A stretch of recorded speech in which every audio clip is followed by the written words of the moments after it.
Hey, welcome everybody. Welcome to the stream today.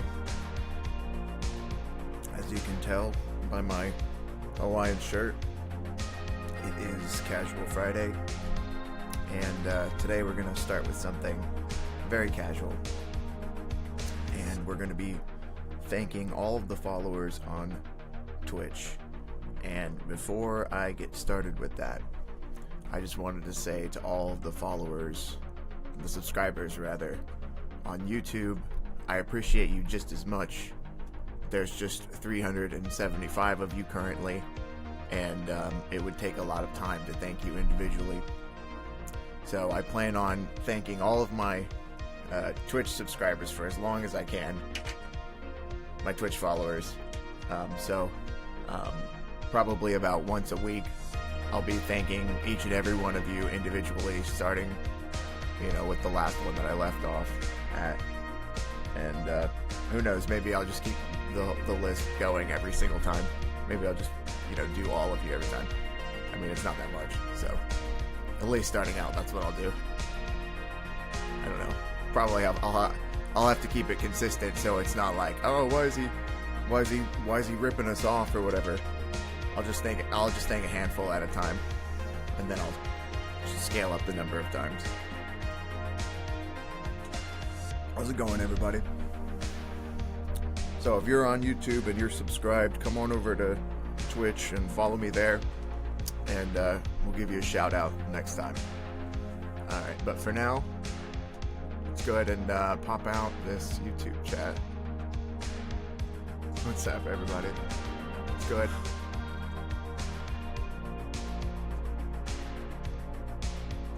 Alright, there it is.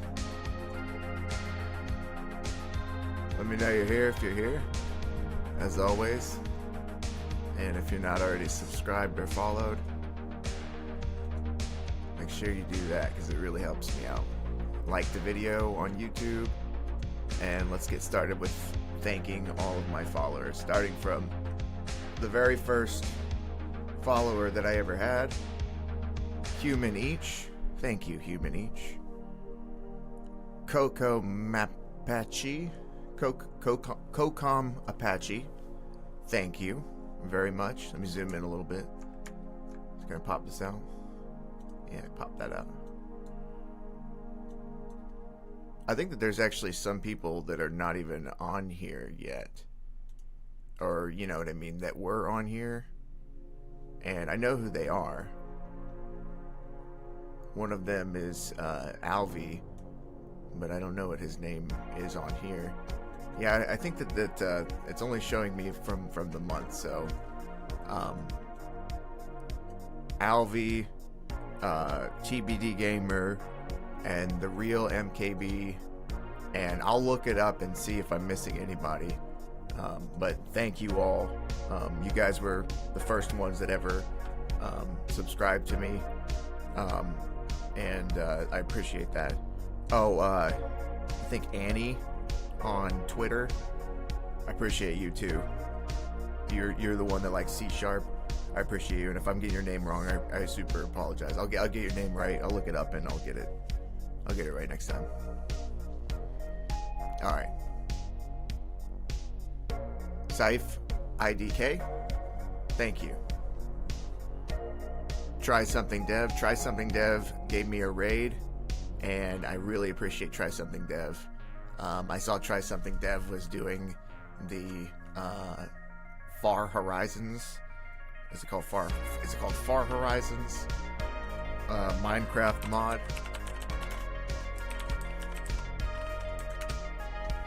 Distant Horizons. I was close. And that is super amazing looking. See some of these pictures.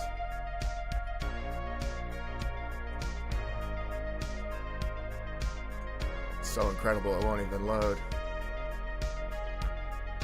Yeah, I'm not sure, that's pretty cool. Hi, Nada Manula. Thank you so much for joining, and thank you so much for being a subscriber. I appreciate you so much.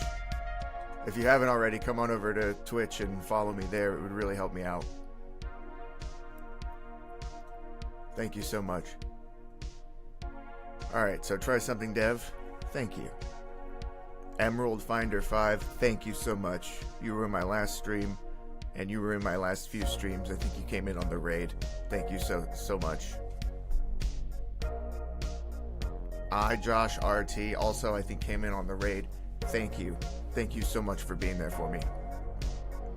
Eli 63 or Ellie, probably Ellie, apologize. 63. Thank you so much. Thank you. Gaming Forever 65. Thank you for following. Thank you so much. Lupinar SS. Thank you. Thank you for following. Thank you so much.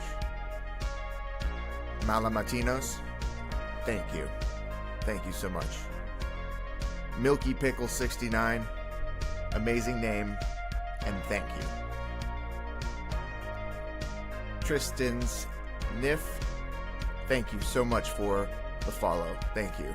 I think you followed while I wasn't even streaming, so that's amazing. I think you're the first person that ever did that. And then Keyshore 2801. I think you followed while I was streaming yesterday. Thank you for that. Thank you for tuning in, and thank you for following. To everybody on YouTube, I appreciate all of you just as much, but the video that I would have to make to thank all of you would take a lot of time, and I may still do it. I don't get me wrong, but it would take a long time for me to make it, well produced. So if you don't want to wait around for that, which may not even happen, to be frank, I'm not committing to it. But if you don't want to wait around for that, you could come on over to Twitch and follow me there, and I'll be thanking each of my Twitch followers individually. Let's see how often I get enough to thank. This time I had like 20. Let's see if I can, I don't know. I'll have to also make sure I check and see if I missed anybody. All right. It's time to address the elephant in the room. I'm not using my own music anymore, or I am not today. And that's because it's Casual Friday. And I'm big enough to admit that I like this music better than my own music. I like listening to it while I work, and it just does more for me. I was informed that the music might be a copyright trap, where people mark their music as copyright free, and then they take away the copyright freeness of it, or they sell the rights to it, and then your media ends up getting copyrighted. I'm okay with that today. I'm okay with this getting copyrighted. This is not a big deal. I think it'll still be there, even if I'm not making money off of it. It'll still be there for people to see one way or another.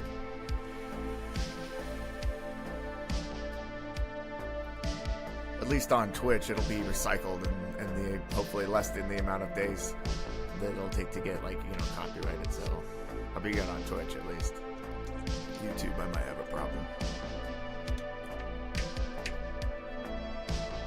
Alright, what else did I say we were going to do today? Alright, code review. Yeah, today is Casual Friday. So we're going to keep it nice and casual. And we're just going to look at the code for Dark Hallway and kind of give it a little review. We'll open up a notepad. Just one notepad.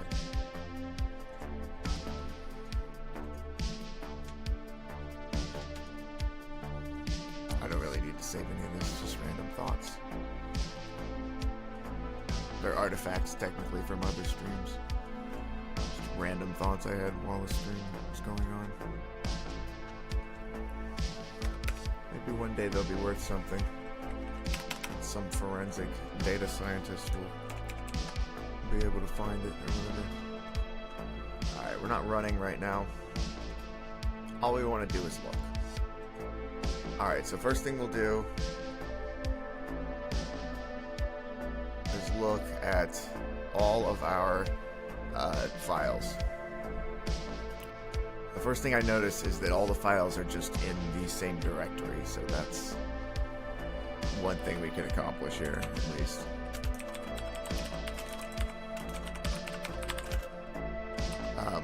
Let's say we want assets Um,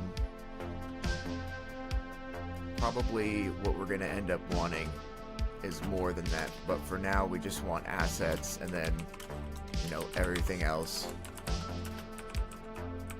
in the root directory.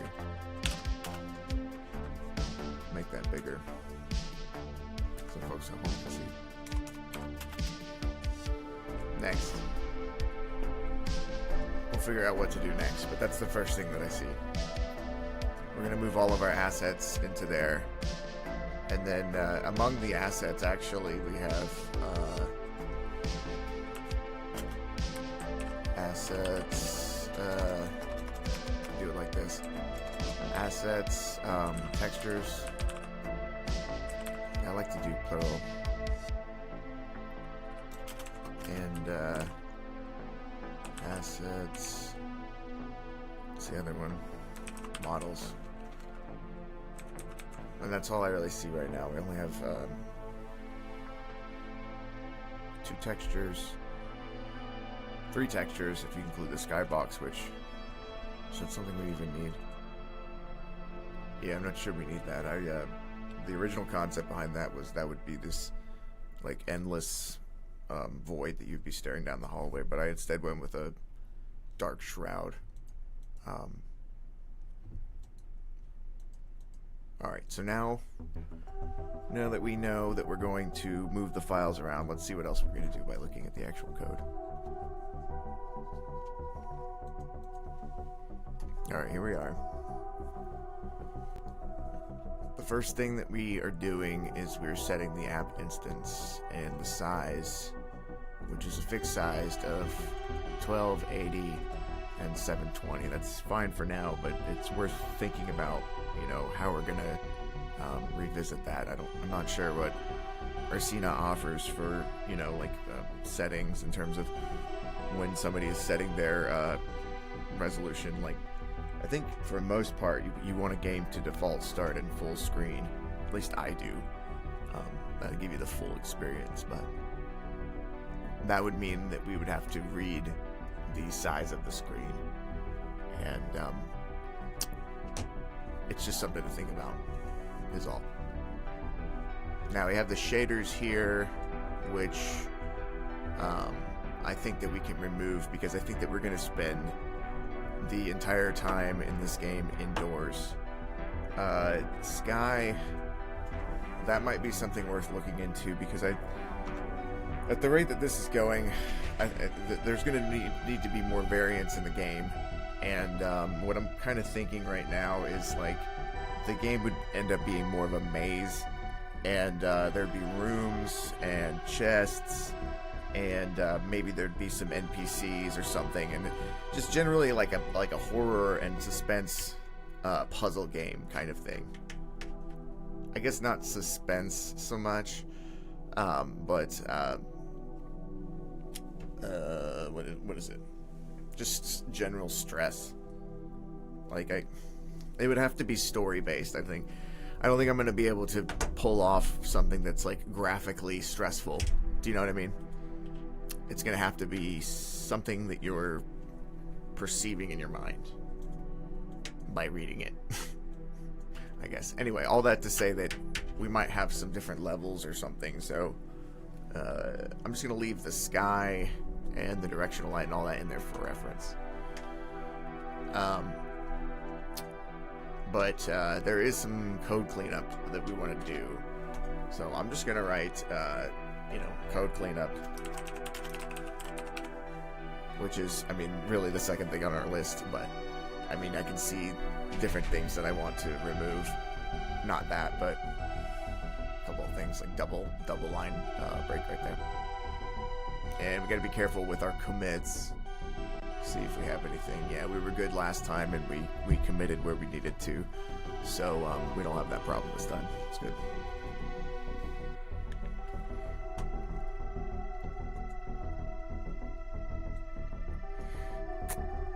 I don't want to cover up the old chat. How does this look, by the way? How are we doing?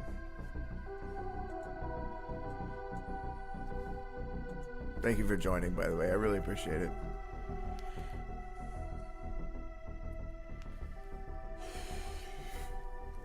All right.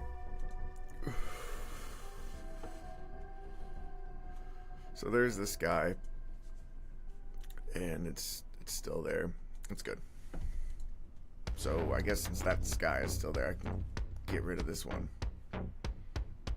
I'm okay to just start our little code thing. I mean, let's go quick. Let's make it less casual today. This song is making it feel less casual. Alright, but let's look at exactly what we're doing here. So this is a sky. It's set to double-sided true. Parent equals scene, which is an interesting thing. We have scene UI. We have scene camera, and camera is like the first person view, so we can attach like an HUD to camera. Camera.ui, that is.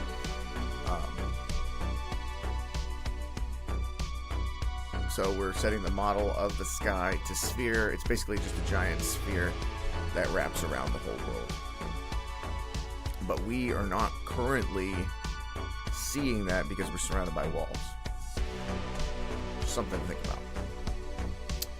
And then I mentioned this shroud of darkness. This is not that. This is the actual, I guess, like just it's basically just a cube that wraps, or not a cube. Yeah, quad that wraps over your face.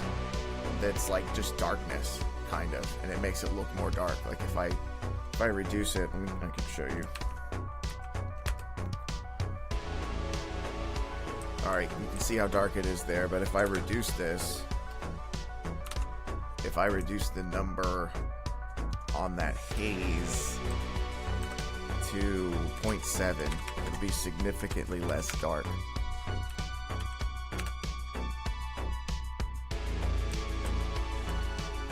And look, you can even see that that background.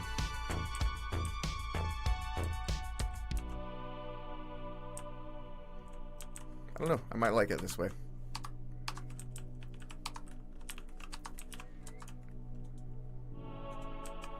There's our context menu right there.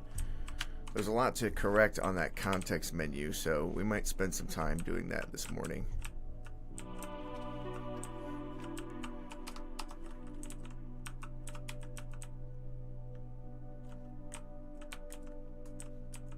We might map it out. I don't know. I've got 2.5 hours this morning, and then this evening I might have a little bit more time to get to it, so we could potentially get a lot done if we stop yapping so much.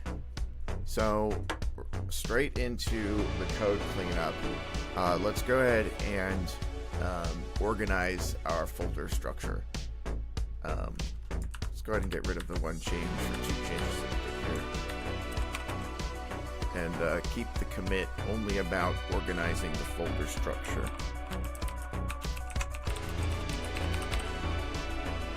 And we said that we wanted a new folder called assets. And then within that folder, we want one new folder called models. And then we want another new folder called textures. Going with plural because I'm opinionated about it. Then we'll take our textures, move it into textures, and then we'll take some of the models. I don't think this is everything. There's another texture here, as well as the skybox.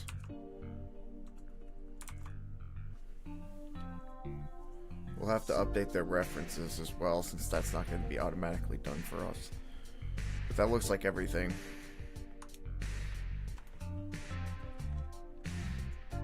Let's go ahead and do a Control-Shift-F for texture equals. It looks like we only come up with 2. So this needs to be changed to skybox, or sorry, assets, textures, skybox, PNG. There's definitely more. Let's see if we can find it here.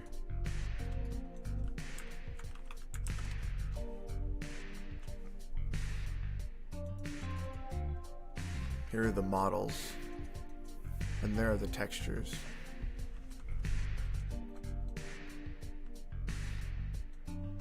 See if we can do something clever here.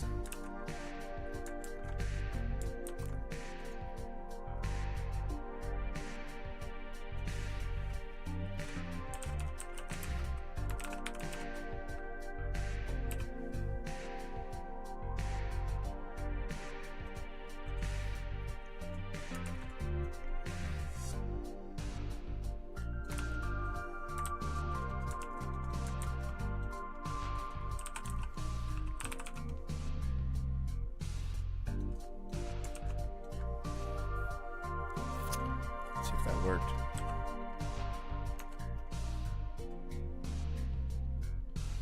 Uh-oh, no.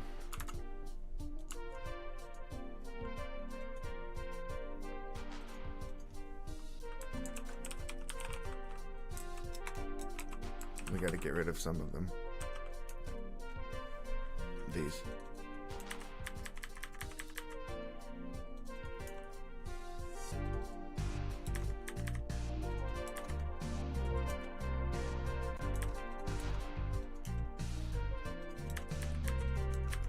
That was pretty unsuccessful. I got a few of them. But overall, looks like we're rocking and rolling here. I see the chest, I see the bookshelf, and I see all the images. Cool.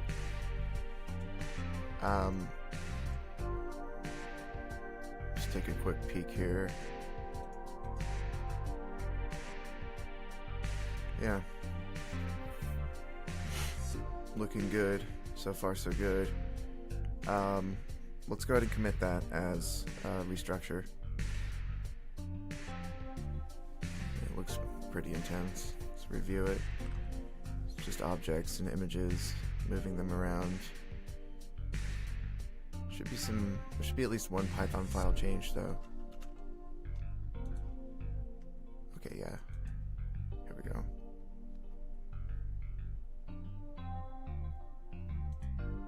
And then I'm just trying to think. Everything else uses the default textures from Ursina, so I don't think we have to worry about them. Cool. Nice. That is a commit for us. Boom, boom, boom.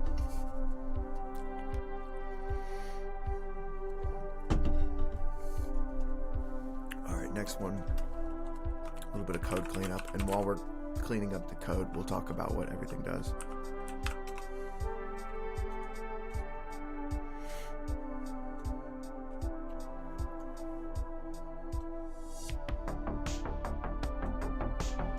What's up? Thank you for watching.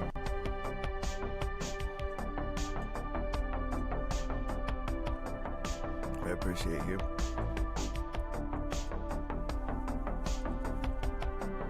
Alright. So for main, first thing I want to do is get rid of that double line break. Always bothers me. Next thing is get rid of the sky comment because I have a sky down here. I don't need two sky comments. This is pretty much useless. I don't need it. So get rid of that. The rest of it is good for reference because it is the default shader, and shaders are pretty tough to work with. I wouldn't know fully because I've never really done it before, but you know, I've seen it done before, and it looks tough. Alright, so the first thing that we call here is hallway. So let's go right into hallway from the top.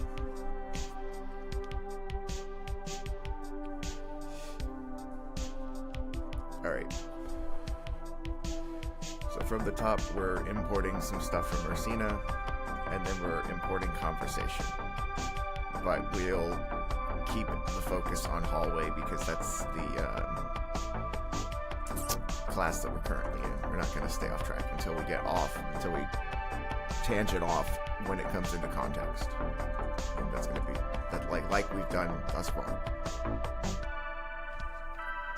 Next, we're importing menu. So conversation and menu. And just so you know, this is the text at the bottom, the thing that says, ugh, where am I? At the beginning, that comes from conversation. And then menu is going to be the thing that you get when you press escape. Why not show it? Conversation, ugh, where am I? And then the menu, which we can now use a context menu and then transfer items, which is busted. We'll have to fix that. We'll do that next. Alright, next thing we do is, I guess something that's unique to my style of coding. Usually people don't do this in Python, I don't think. But I like to define these capital constants at the top. And that's because when you develop a game like this, you want all the widths to be relative. Like, instead of saying like, oh, you know, the width of this ball is going to be 4, it's going to be like, no, it's half of the width of the original ball, or you're changing the scale, which is pieces of 1, like, 0.1, whatever, between 0 and 1. So above if you want to go bigger. But 0 would be not there in terms of scale. So what I like to do is I like to define all these constants at the top so that I know what I need, like, further down. They're always going to be up at the top. I always have my constants up there. I always know where to find them, basically. And so we're setting the hallway dimensions. This is how many squares the hallway ends up being. And that is, I think, a unit in Ursina. I'm not sure what it amounts to, maybe meters or something. It seems like meters. If you look at the hallway is 2 meters wide. I'd say that's right. And 32 meters long. But you can't perceive that because each time that you get to the halfway point, it generates a new piece of hallway for you. So you can't perceive that it's 32 meters long. It just seems infinity meters long. Alright, but yeah, let's say for the sake of what we're saying, it seems like these are meters. So the standard scale is 1 meter, and the hallway width is 5 meters. I guess it's not meters then. It's got to be feet. It's like a foot. I don't know. That seems a little weird for. Let's call it a third of a meter, or whatever. I'd say that whatever we end up with, a square ends up being a meter. Pay no attention to that other stuff. The width is 5, whatever unit that is. I don't know what kind of crazy unit that is. But we end up with 2 meters across, and then 16 meters. I guess the hallway is actually 64 meters. That's crazy. Or it's 16. Yeah, it's not that way though. I think it does end up being 32. If we go 2 across and we say that's 2 meters, and then we say the 16 across, but the length is 64. Yeah, I'm not sure. It'd be 5 divided by 2, and then 64 divided by 16. I'm not going to do that math right now, but you understand what I'm saying. It's relative. So that's what it is here. That's what it is down there. So anyway, the Z origin is where we're starting out. And we're starting out halfway through the hallway. So the length divided by 2. That's how we get like the halfway point. Just divided by 2. Simply. Turn down this music a little bit. Hold on. It's overtaking me. It's too epic. just a hair. Just a little nose hair. I don't know if y'all can even hear it anymore. Over there. It's making noise, yeah. Crank it a little bit. Let me know if there's audio problems, like y'all can't hear anything or whatever. And we'll change the volume for y'all. Alright. So, HZ scale is, I forget what it is actually. Something we even use anymore? HZ scale. HZ scale. I don't remember what that even means.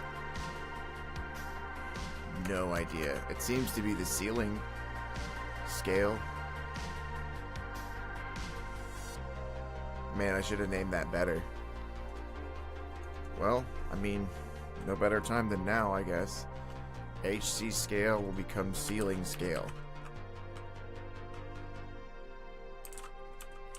Because I have no idea what HZ means. So, let that be a lesson to all of you. Always name your variables something that makes some sense. Hallway width, hallway length. Yeah, I have no idea. Yeah, it's the scale. It's really weird. Really weird. But that's okay. Floor, square, dimensions. Let's see. Where's that used?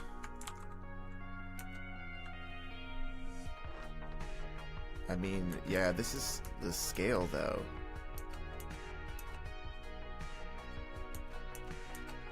Oof. Man, my brain can't even process this. It's too casual for Friday.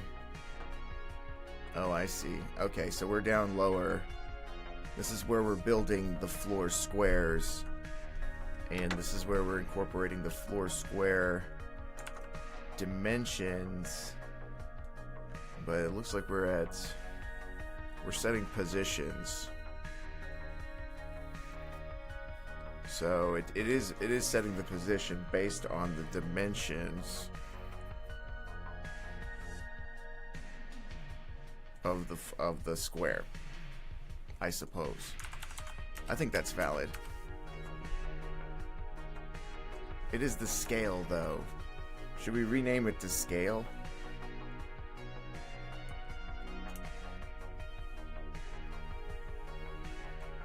I think we should rename it to scale. It's not a dimension. A dimension would be length, width, and height. This is not that. This is width divided by number of squares. Standard scale, which is 1. Length divided by hallway squares. I mean, actually, you know, that is kind of the dimensions, isn't it?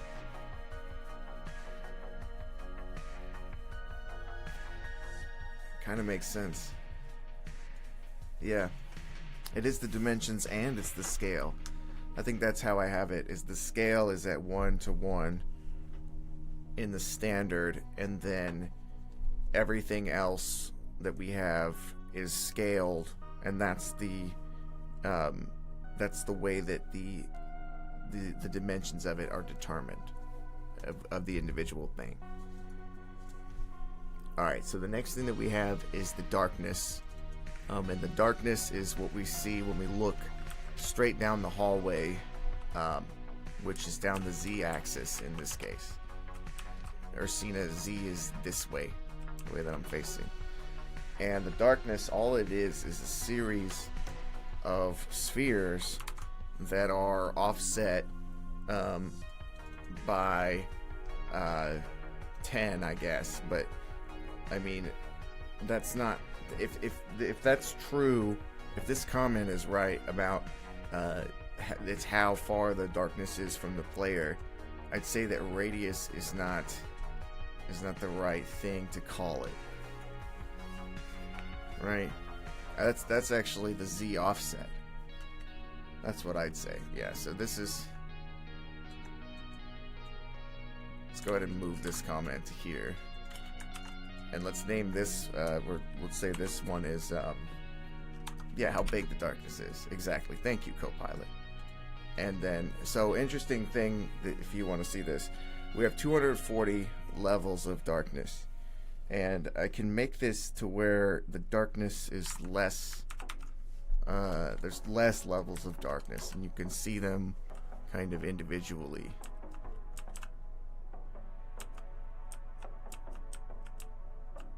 I guess you can't even see them at all anymore.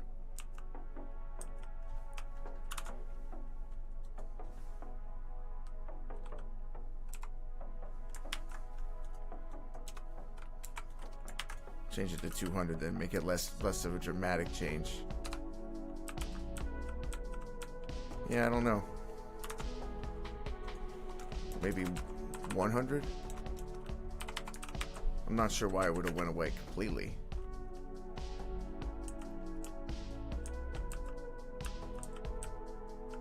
Yeah, I mean, it still looks pretty okay. Let's go with I don't know, 50. Maybe I did a typo.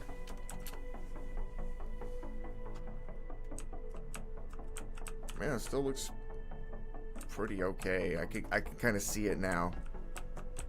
So maybe that's it. Maybe it just makes it less darkness. I thought it would make it to where you could see the darkness layers more. Let's see. I want to see that though. Maybe it's not. Maybe that's the problem. It's not, the intensity is not set enough. I don't know where I set that, but that should definitely also be, probably here, I can find it right here. So, when we set the darkness, what are we doing? Move darkness, yes. But what defines the darkness? Hold on. Darkness radius. That's probably got to be it, right? Yeah, here we go. Here's the darkness. So it's a class, and the color is set to black with a very, very low alpha. And so it goes through that filter every time, and you see it get darker and darker.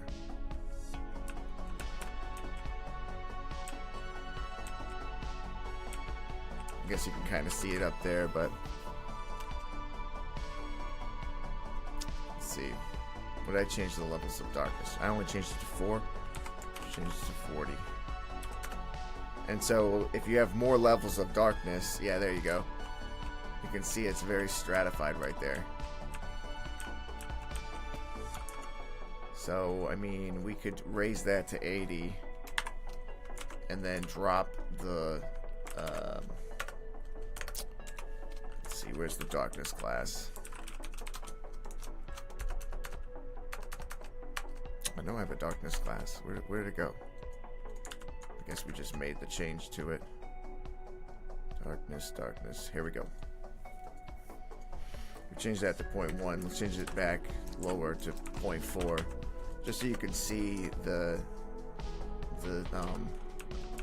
way that it looks. You see, now it's extremely dark and you can't see anything, and it looks kind of janky. And the darkness moves with you now too. I don't know if you saw that move darkness function. Anyway, we're gonna put that back because that's not a change we actually want to make. It looks terrible. It's disorienting. But that's how the darkness works. I'm actually gonna now abstract that darkness gradient. What would we call it? Darkness level.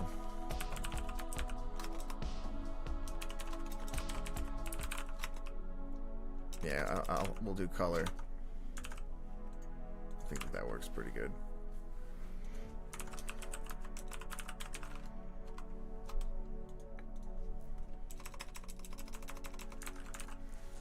There we go.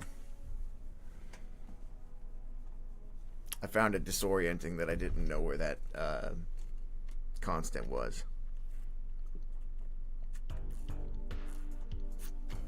Alright, moving on. Right here is where we define our current set of items. And these are the items that will randomly appear on the map, and you can find them in the vicinity. If you're within one block of the item, it's basically just a very crude way to set up, an item system. So right now we got bag and orb. That's all we got. Not much to say about it. This is the item class. We give it a name and a position. The position is the position that we have to go to see it in our vicinity.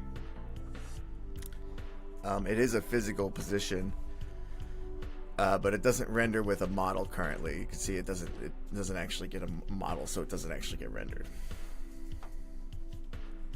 So yeah. And then the name of it is like bag or orb, and it's used when we're transferring the item, I think, between the inventories to determine what the icon is going to show up as in the inventory.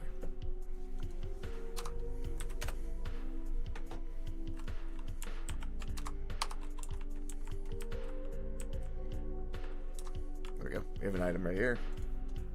We can move it to the inventory, but right now the context menu is only working on the vicinity, and we'll fix that. So I'm gonna take a quick bathroom break, but when I get back, I think we're going to really start zooming on this, because it's getting a little boring for me. All right, be right back, guys.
right, everybody. I'm a cat person.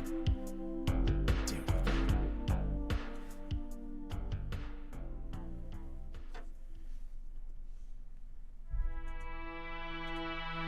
Alright, so we have a couple of classes here. One's for our bookshelf, and then we have one for the item. And these are very basic. You could probably even just abstract these into one class. But we're going to make the game more sophisticated. Ceiling, wall, darkness, these are all, I guess, semantic elements of the hallway.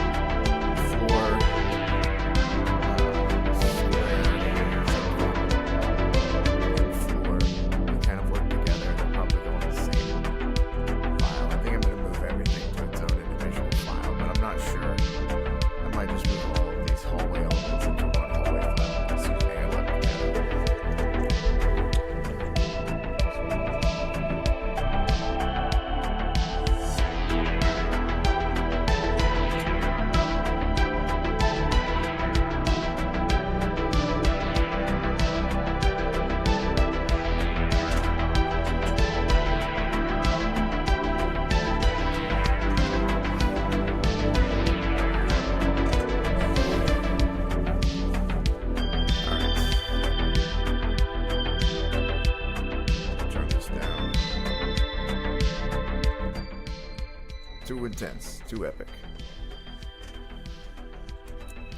Alright, guys. Oops. I didn't mean to do that.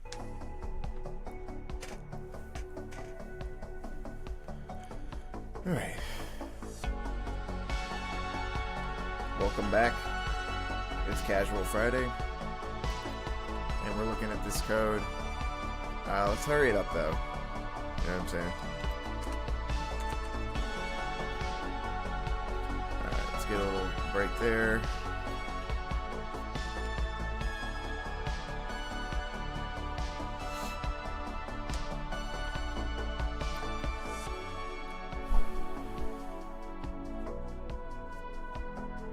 So here we start to see the hallway segment, which is different than the other semantic elements because it brings the other semantic elements all together.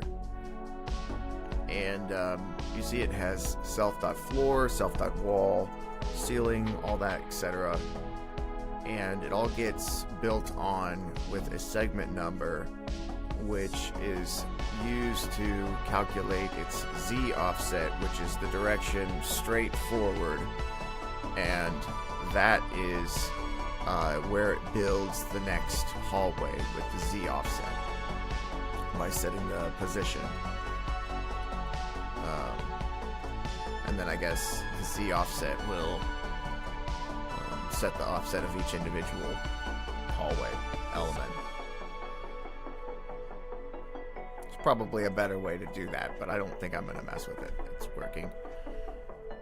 And then this function right here makes it possible to destroy the hallway because we have this disable, which will just get rid of the 3D object altogether. And this is because I have to do this because I don't think that Ursina is very good at resource handling or some of the cool graphic stuff that you could do, like instance culling. I tried to place a lot of objects in Ursina, and it seems to be pretty laggy even when you're not looking at them. So I have to do my own cleanup here, and I don't mind it. It's okay, but yeah, it is necessary. And we might have to put a reverse Shroud of Darkness in the back as well, just to make it look better. Alright, so this is the actual entire hallway. This is everything. So we have items, our num segments, which is probably something we can get rid of because, I mean, we could just keep the track of the array. I think we have an array of segments. Maybe we don't. Okay, fair enough. Then we have the player and the menu. Now I think I want to move the menu, but I'm not sure yet. So here we have conversation. We have these variables. That's annoying. Yeah, this is something to get rid of, but I can't. It's not really. I wouldn't call it code cleanup. It's more of a refactor, and I'm not going to do it right now. But yeah, this is definitely something to fix. When I stole this conversation class from the Ursina library, it came with this required variable argument, and it's super annoying. See, it says evil, chaos, and bar mission solve. That has nothing to do with. It has nothing to do with this this game at all. So yeah, we're technically in the wrong order. And then we have this, which I think that we can actually cut this down to. I think dedent means that it's multiple lines, and it still returns a string with like the ends and stuff that you need. I think that will work. Let's see if that gives us the same result. Yeah, that's good. That's a good cut down on code.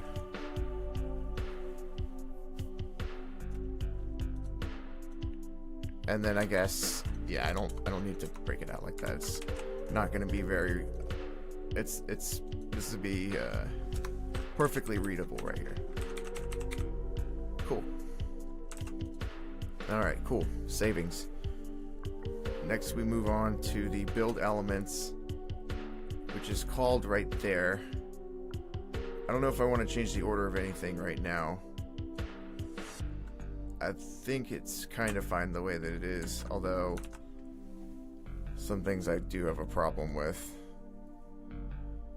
It's fine. It's not very harmful.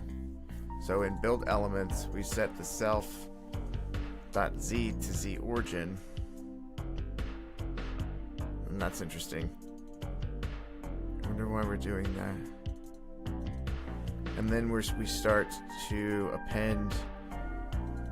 I mean, I guess, okay, so this is called once when we instantiate the hallway, I guess. Is it called anywhere else? Well, this is a different one.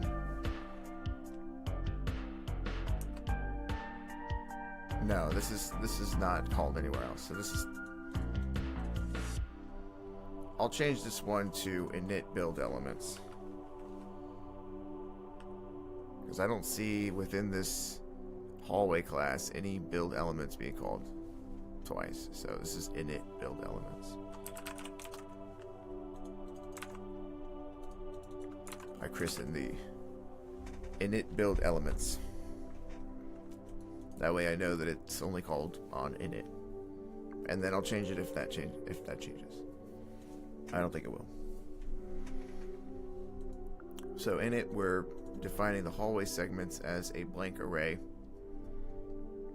That's okay. Although, I mean, I kind of would like to see that here.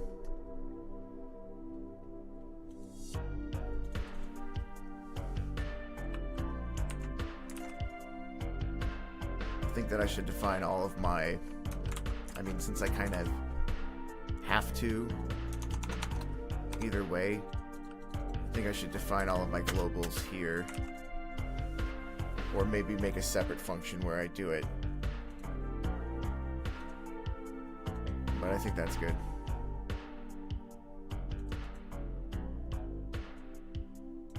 This is a different story.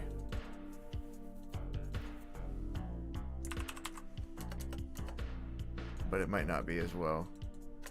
I think I need to do it here. I don't know. I might have just contradicted myself. Yeah. Well, if that's the case, then where should our items be? Let's say that we are only defining globals within init functions. Various init functions. And that's how we're going to do it.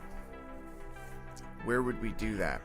For the items that we have defined up here. So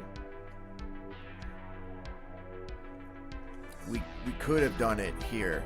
Alright, this is the problem with the logic. But what happens with that is that the items go away each time we call place objects, the original items. We don't want that. We don't want that. So we want to keep that the way that it is, and it has to do with the individual object. These objects need to be recycled. Self.bookshelves and chests, and items need to be persistent. It's just the nature of how it works in this game. Okay. So we got through that. So we're going to append a hallway segment, which we already looked at that class, but let's look at it again. Hallway segment has all of these different pieces of the hallway: wall, floor, ceiling, and all of that. And then it calls set the offset, which comes from the segment number. So basically just multiply some of the constants by the hallway number and you get the z offset. Pretty simple. And then we call build darkness, which we already kind of talked about a little bit, but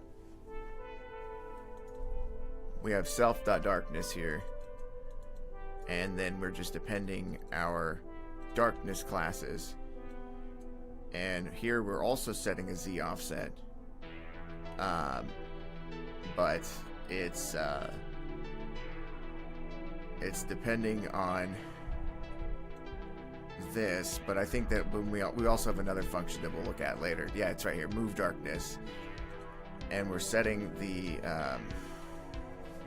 Z to relative to the player's Z plus half of the hallway length. See a little bit of inconsistent use of a little bit of inconsistent use of space here. Also here. I don't know if I've been looking at the code hard enough. I've been mostly just trying to explain it. But anyway, so back up where we were instantiating or calling build darkness. So we're creating the darkness, which is just a series of spheres that are stratified. Then we're calling place object, which we also briefly looked at, which defines self bookshelves to a blank array and chests also to a blank array. And we define an object's offset. Then for the number of bookshelves, which we have defined at the top, predictably, we call left or right random, and then we negate it. I wonder if there's a way to do this on one line.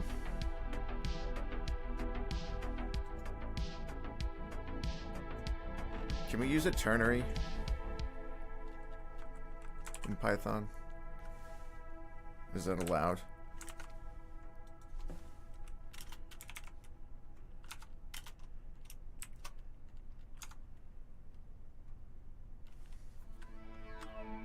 No, I think we have to use if, like it's done on the.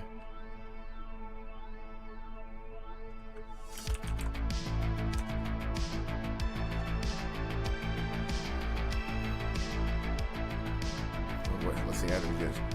Oh, I see now. It's okay. So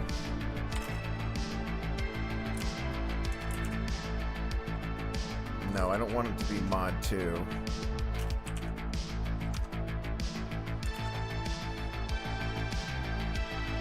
I want it to be -1 if it's 0. Yeah, just like the line below it. Yeah, there we go. Okay, cool. Alright. Clean up one line there. And this is also a little bit weird. The object's offset is the number of segments. Interesting. I like that better. I like the way that looks better. Alright, and then we're appending an item, a bookshelf, and a chest, which are very simple objects. These have models, this doesn't. And the space right there. Then after placed objects, we're done with build elements. There's 2 build elements. I thought I resolved to call this init build elements. And I would like to keep that.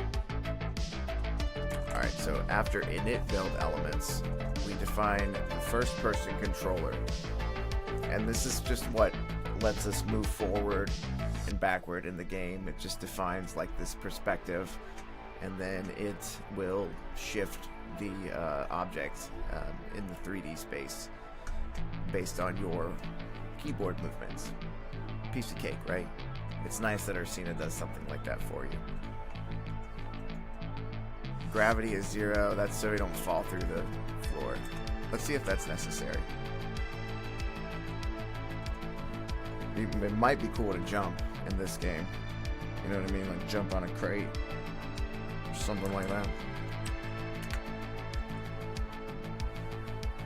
Oh yeah, it's necessary. Either that or I have to set the floor lower or something. I'm not going to worry about it. But gravity is 0. That's good enough for me for now. Alright, now we're setting self.menu to menu. That's good enough for me. And then all this stuff we already looked at. So now, as I mentioned, we can go into these classes as the context comes about. And so menu is the context that we've seen first. So menu is what you see when you press escape. If you want to look at it, it looks like this. And you can transfer the items into your inventory. I don't think they go away though, but that's, you know, something to fix. Alright, so we start by making the entity, and we're importing inventory, something to note. And when we set parent to camera.ui, that puts our context in the 2D space. So keep in mind that whenever we see a position, X, Y, Z, that kind of changes its meaning a little bit when we're in the 2D space. I think what we're dealing most of the time when we're looking at the 2D space is, let's see what we got. Paint. We have the X and the Y axis, and then between here we have 1 and -1 and 1 and -1. So like 0.5 would be here. -0.5. So it's much different than the 3D space. We're only dealing with numbers on the X and Y axis, or it may even be like Z at this point. I don't know. We'll see from the context and we'll know better.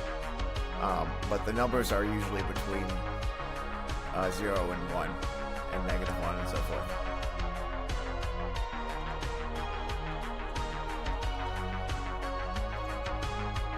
So I see we have the inventory width and height right here set to 4 and 7.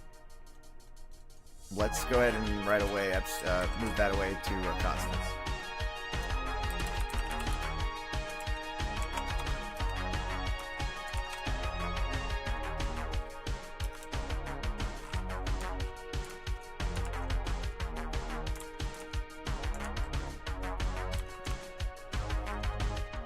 Let's see what else is over here in this vicinity.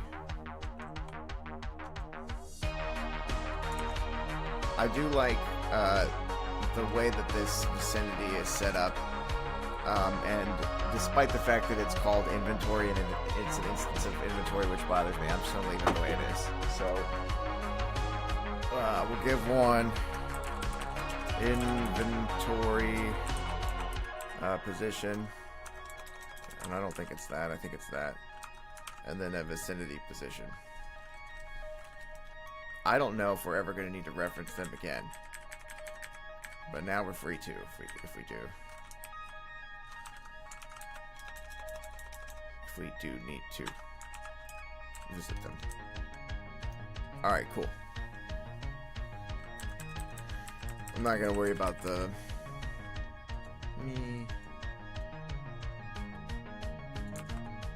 Yeah, I am gonna worry about it.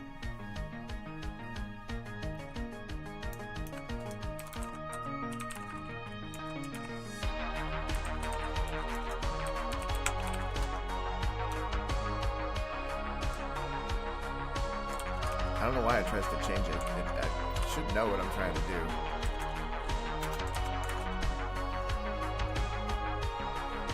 Alright. When we are instantiating, we're calling set items on 2 arrays that are passed in inventory items and vicinity items, which is crude. And on each of the inventory classes, we're calling set items. And since we're switching the context, it becomes relevant to switch over and we'll look at inventory. May have to cut this short actually, just because it's like I've been spending like an hour going through the code. Yeah. Let's just clean it up, and we'll deal with other stuff later. Now this I want to keep. This I also want to keep. I've been through this last time. I actually did clean up on this last time. So when it comes into inventory, we call add items, and it's basically setting the icons, and then we're able to transfer them between inventories, I think via set items. That's also something on hallway. Okay. And then, so the menu's looking good. Alright. Let's check and see if there's any more globals I want. Ooh. Yeah.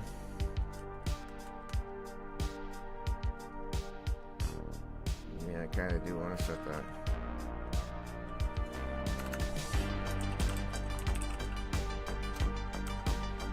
Is that valid?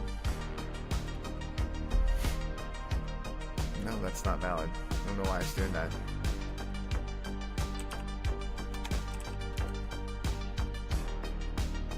Stop.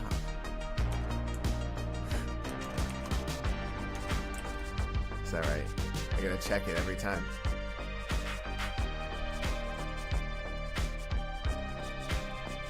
I think I can leave this out. Can I leave that out? If I leave that out, do I still see the button? Yeah, but what happened to my inventory? What happened?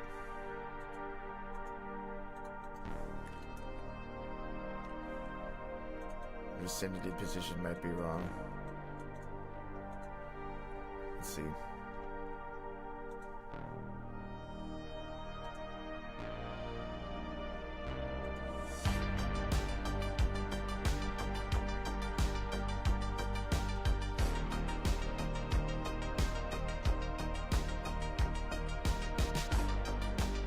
No, inventory position is wrong. It's set to nothing.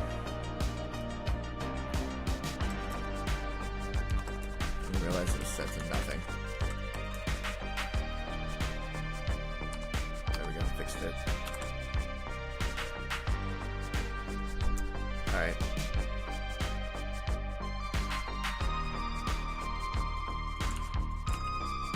I'm moving these out though, in case we ever want to change them. Make it nice and easy to change them.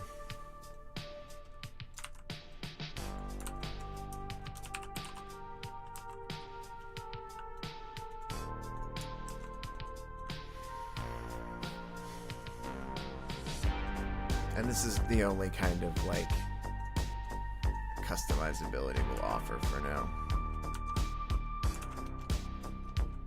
I wish it was something better than that though. Get. Just say get. Let's say get for now. What does get look like?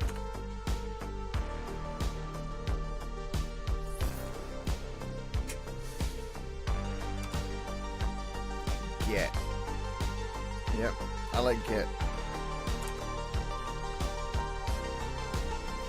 Get. Alright, and conversation is a whole mess, but it's not my fault. I suppose we could clean it up a little bit. It's just that this person liked to really space out their functions. As I mentioned, I took this off of the Ursina samples, so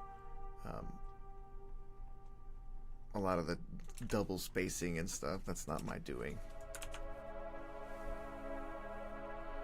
And yeah, there's a lot that I would move to globals, because it's just so much easier for me to come to like this right here and be like, oh, I want to change the position of the inventory, you know?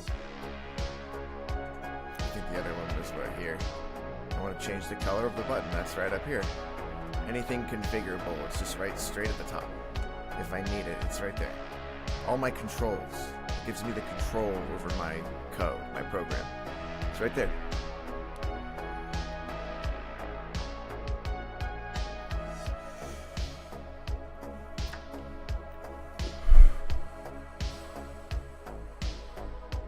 It's a very small but very powerful thing to do with your code.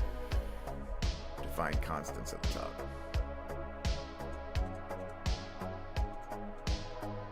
Alright, so I do want to break this up in some way. I think that I'm going to have a hallways segment class that is all of this stuff. So let me just create a new file And we'll call this one hallway segment.py. And this is going to be all of the stuff used to make the hallway segment. And I think that's going to exclude the items based on the fact that they're not really used within the hallway segments. I don't think we can include darkness unless it's called within hallway segment. It can be, but as you can see, it's not really a part of it. So I think that the only thing that we can include: ceiling, wall, floor square, floor, and hallway segment. And we're going to have some issues with constants being shared between these two files, but we'll deal with it.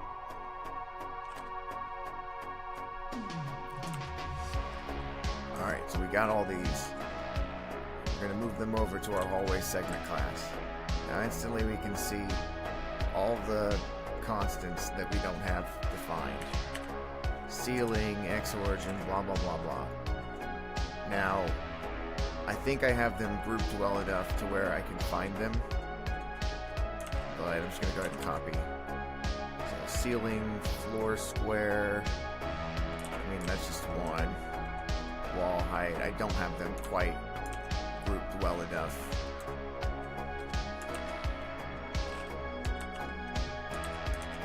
Let's see. I think I will do something here. Let me just make another class, or another file rather, and we'll call it hallway constants. No? I think it'll work.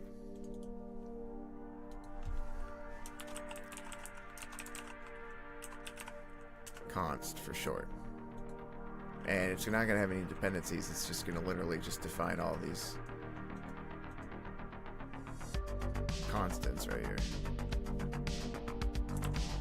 That way we can import this low-cost thing into both places.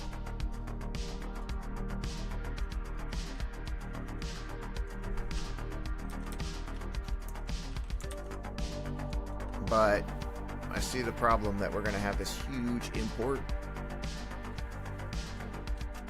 So why don't we make it into a dictionary?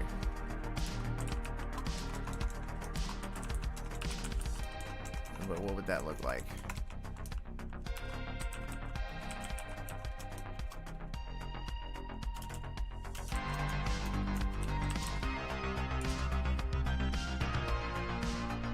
I think that in a dictionary what we have to do is change these to be colons. Like that. And then we'll put this guy back.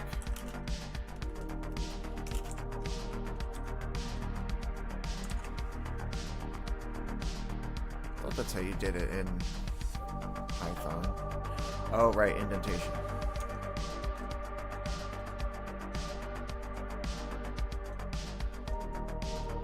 Let's see.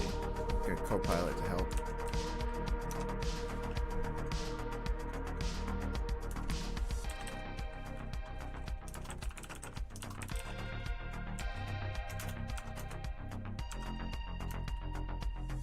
Oh, we needed, okay, we needed commas.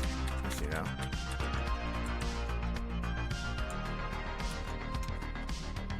Let's see. So get rid of these spaces here for now. Do this a little bit more easy. And we can get rid of the comments with a regex also for ease of our lives. And then we have space. That. Let's just replace with that being the line break. Probably can't see it. And now what we want to do is replace all the line breaks with Comma line break. Oops. Sorry, that's not right. What happened? Open the settings then. Disorienting.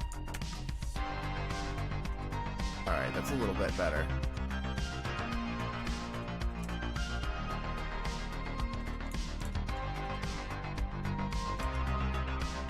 We don't need this one.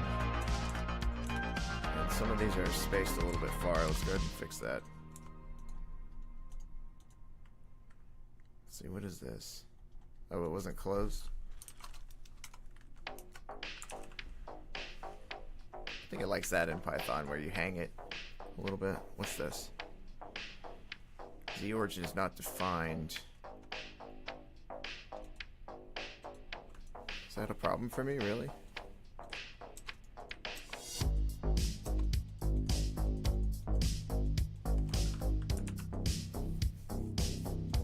Let's see.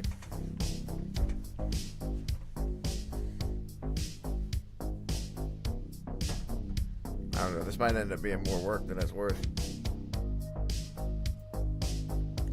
I'm not sure if it qualifies as code cleanup either. Yeah, I think that's the judgment I'm gonna make. It doesn't qualify as code cleanup. But god darn it, it's important.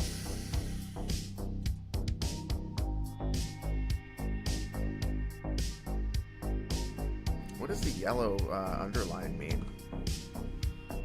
I don't know what it means, but maybe it's harmless. It's not red.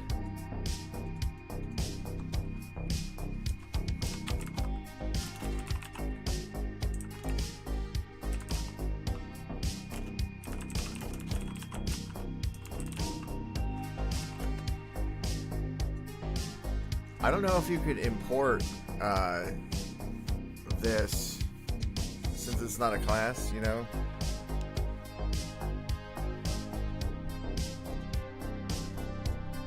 Maybe you can.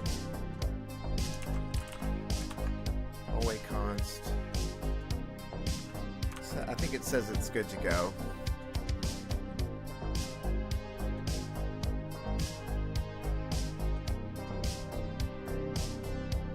Can you find like undefined stuff? They're pretty sweet. And I can just go by the thing. It's gonna take a little bit, isn't it? Quite a few consts.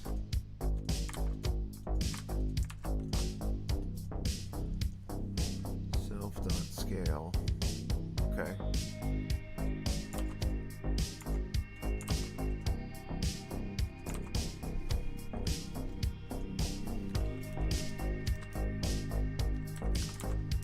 don't think it's gonna take that long.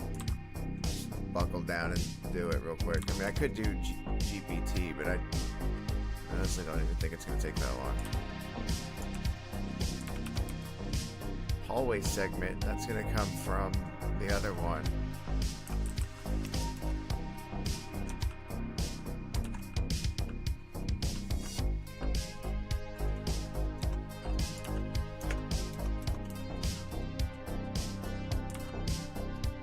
Different issue, I guess.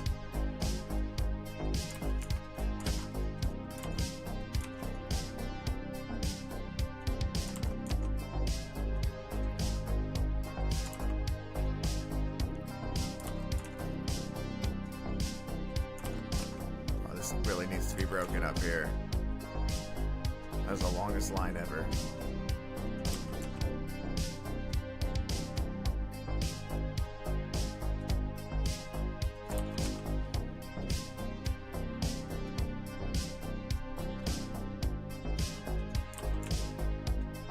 I promise this will totally be worth it.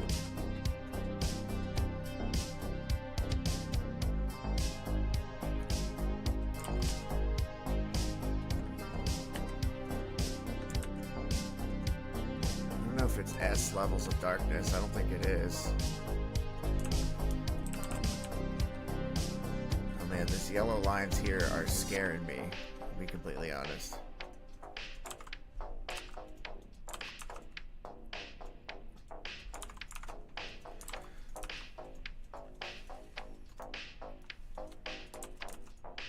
think that what it's saying to me is that needs to be a string. I don't want it to be a string. I want it to be called like this. But I may not have a choice. I think that's it. Yeah, you have to call like .get or something like that.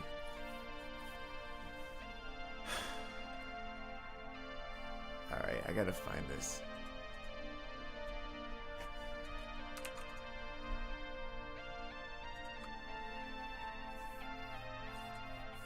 Alright, I'm gonna chat GPT it.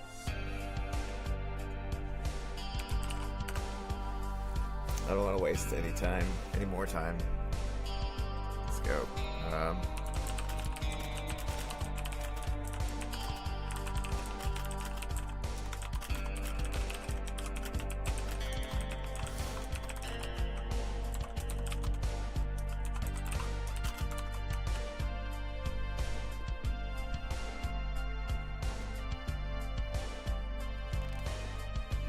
Really? Okay. There we go. It had to be a class. Simple as that. Alright, cool. That was a brain fart. Yeah, for sure. But alright, now we have a class of constants. That's good. And we'll need it also in our hallway segment, so... I'm not sure about importing all of Ursina every time. It doesn't seem to have much of an impact, so I'm not sure. Literally just not sure. Alright. Let's see what else we can get going here. So we got hallway const. And we need to start doing what we did before, which is just moving this into here.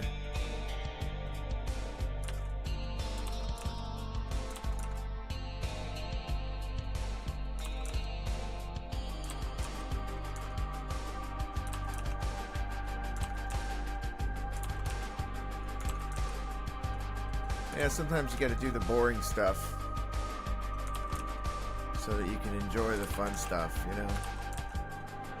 Gotta clean the room every now and then. This is the kind of thing. It's not the most exciting thing in the world, but this is another longest line ever, huh? Crazy. The adding the const really makes it evident that it's the longest line ever, because there's a lot of them. Oop. Oops. There. There. There we go. What is that S? It's not me. Yeah, that was an accident. Accidental S. Okay. So, there we go. We've cleaned a little bit out of our hallway class and made it a little bit nicer. Let's see. There's probably maybe a couple more things that we can move. I mean. But for now, let's see if we're still running properly.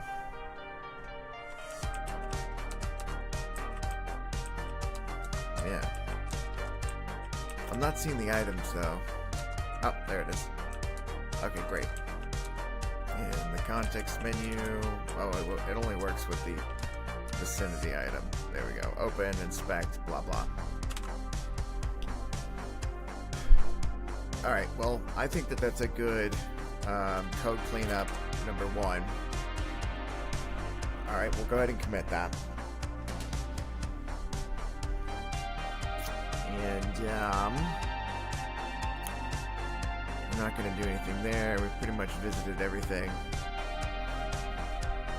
The only thing that we didn't really talk about is the input and update functions, but yeah, it's not really much to talk about there at this point. We're not keeping score or anything like that, but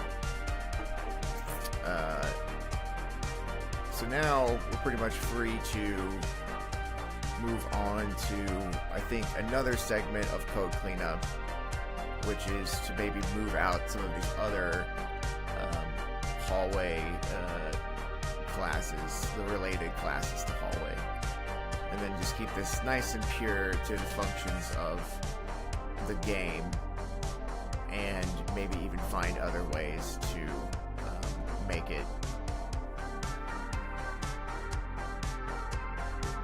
nice and more organized. And then we could even organize that const a little bit better, kind of like how we had it before. And maybe we can just eyeball that and do that. So let's see if we can move these. Let's see, do we want to move them? I don't think it makes sense to move them into hallway segment. One option is to move everything into its own folder and then move these into their own file each, but I don't like that as an option.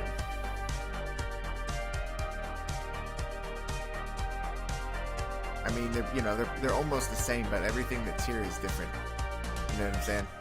I guess cherry wood is the same. You could say it's a wood object, but that's ridiculous. It's a ridiculous abstraction. Pennies. Working for pennies. We don't work for pennies. Actually, we do a lot. It's okay.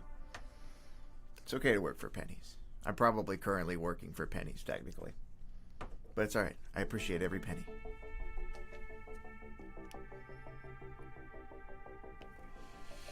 Pennies have value. All right, let's get our pennies in order.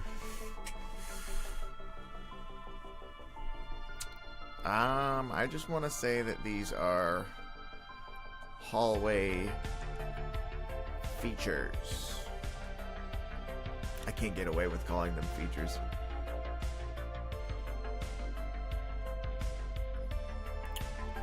Hallway objects.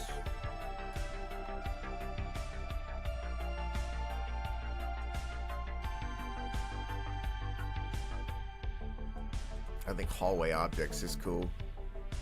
And then we can import them into here individually, because there's not that many of them. So a new file.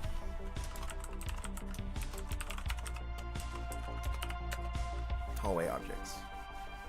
And yeah, I'll just move this stuff right there into it.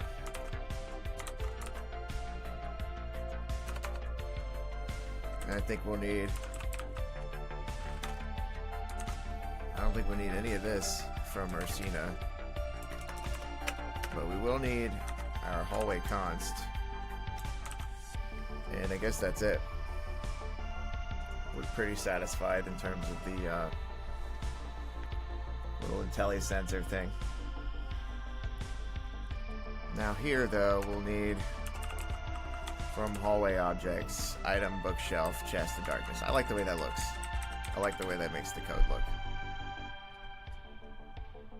And yeah, we're all satisfied. Let's make sure that we're running.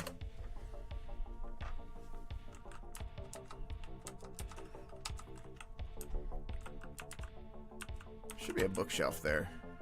Oh, there is. Get that item. Nice. Alright, looking good to go. Let's go ahead and commit that.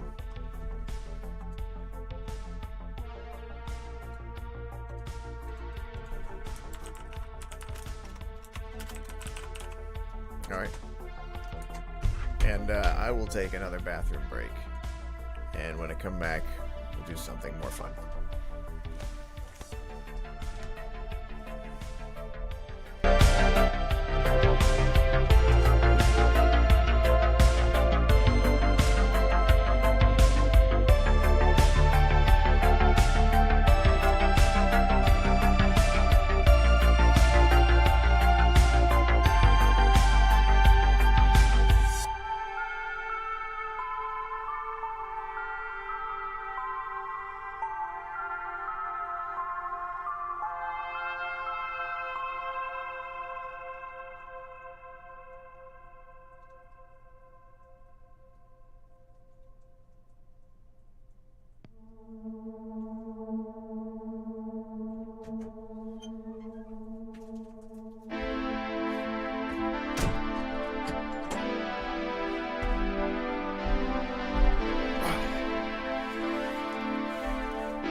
I've returned.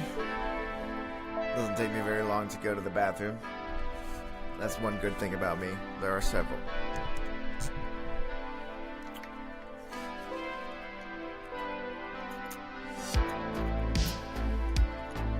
So if you're just joining us, or rejoining us, or joining us for the first time, then we are looking at Dark Hallway. We're organizing the code, and we've cut things into smaller things. We've moved the objects and textures into their own folders, and just generally looking very much more organized at this time. Now, I don't think I need to go any further into organization at this point, but let's think about the future quickly. We're going to need a couple of things. We're going to need a lot of different items. I think it wouldn't make sense to move forward without having like a clear plan.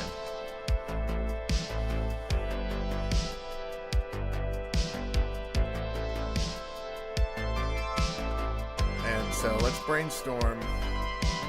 First of all, let me turn this music down.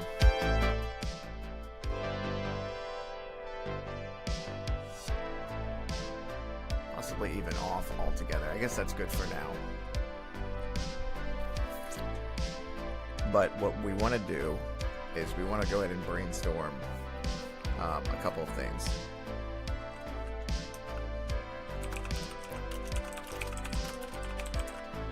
And if you're there and you have any ideas for this game, let me know and we'll work it in. So what is Dark Hallway? Dark Hallway is an intense, thrilling story item. Let's own it a little bit more. It's an intense story and item based thriller / horror game that features an endless hallway currently, and I'll put an asterisk here and I'll put the note down here. Hallway may become a series of corridors or possibly different levels where we have different hallways and we're not always just going in a straight line. But that's part of the ideas part of this. We're going to get to that next. We're just describing what Dark Hallway currently is. It's an intense story and item-based thriller / horror game that features an endless hallway.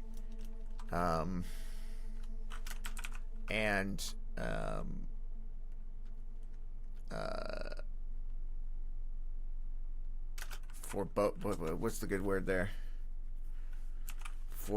Foreboding? I'm not gonna go with that. And daunting darkness.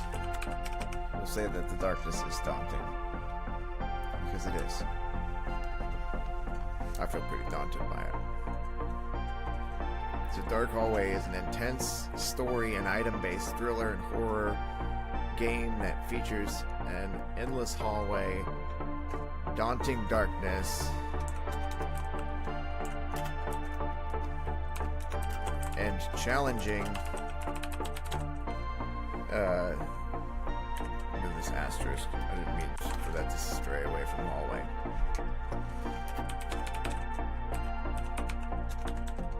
And challenging riddles and puzzles, basically. Which I'm going to need help with, because I'm not very good with riddles and puzzles. But that's the idea.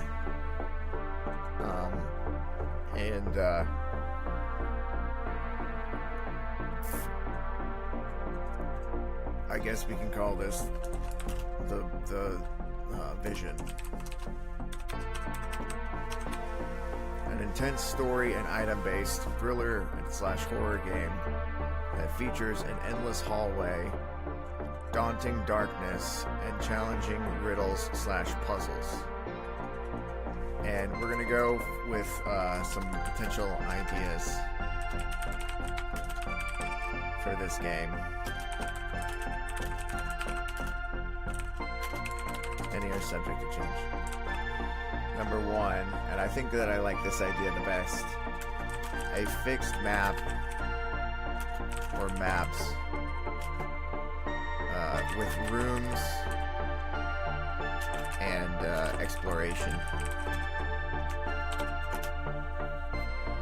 I kind of went into this thinking that we could do this straight hallway kind of shtick, and we could kind of try to find a way to make the story the way that it's interesting. But I think that honestly, if you're not moving around on a fixed map, if you don't get familiar with the area, then you're not. It doesn't feel as real to you. So that's why I'm really most likely going to be incorporating a fixed map.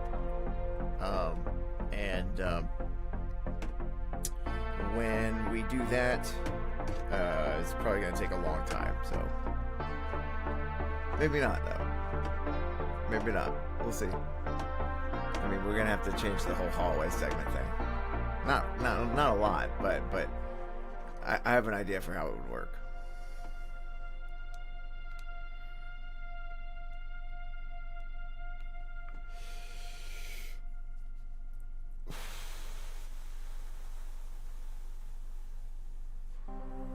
Alright. It's not for this stream. This is Casual Friday. And it's currently 6:30 in the morning where I'm at. Good morning. Alright, so a fixed map with rooms and exploration. Here's another idea that I have. Crafting. I am most likely going to implement crafting. So, e.g., you know, you get wood plus a knife and you can make a wood steak and then kill the vampires that will appear at the end. Maybe you've been in a vampire dungeon the entire time. Maybe there's an end boss.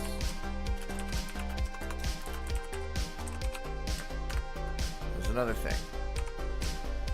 Maybe there are NPCs. These are ideas here that I will leave unnumbered and move them down because I don't know how I feel about them. But as far as these two go, I'm pretty confident that I'll be implementing crafting and a fixed map, though crafting I'm more confident. But I put them in the same boat of being more confident than the other ones. Here's another one that I like. Light. And so I guess we'll say scarce light, which means that your light will start out, you know, like let's say you'll have a candle or a flashlight, and you'll have to go through and find batteries and stuff like that.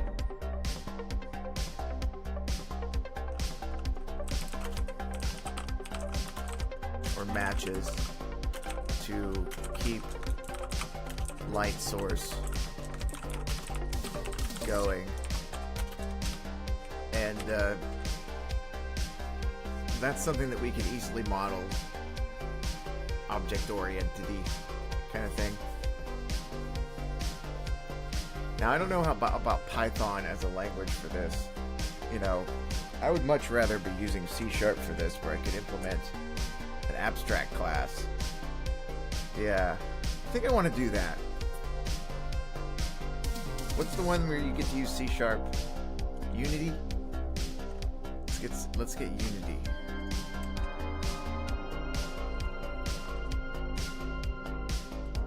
I wonder how long it would take.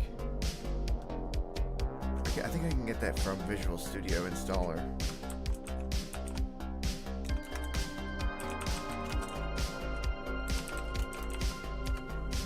Just to see what it's like, you know what I mean? I was just thinking about all this, and I'm like, man, being able to define an abstract class right now between, you know, a light source and a match, you know, matches and all that, that'd be pretty sweet right now. And I totally miss C#, which is probably crazy to a lot of people. See what we got. What we got.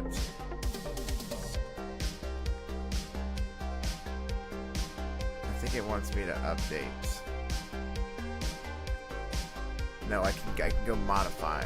Yeah, there we go. Game development with C++. There we go. Game development with Unity.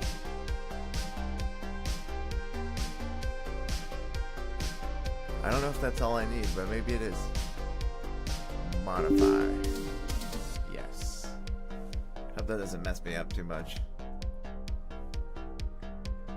Is it downloading like that? I don't know. Figure it out. Ah. Now I just want to switch to Unity. Anyway, scarce lighting. You're gonna need to keep finding a way to keep your light source going. I think that's a cool concept.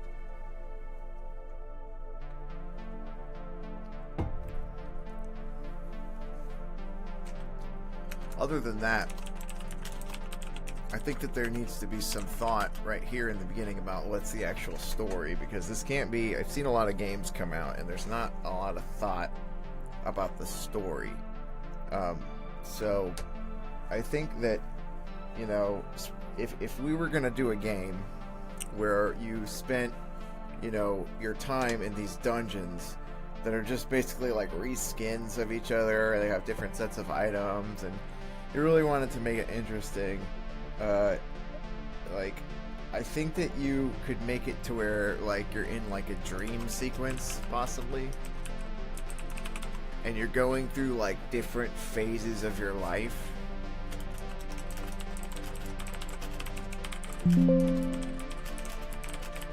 And all the while you can't remember you can't remember who you are.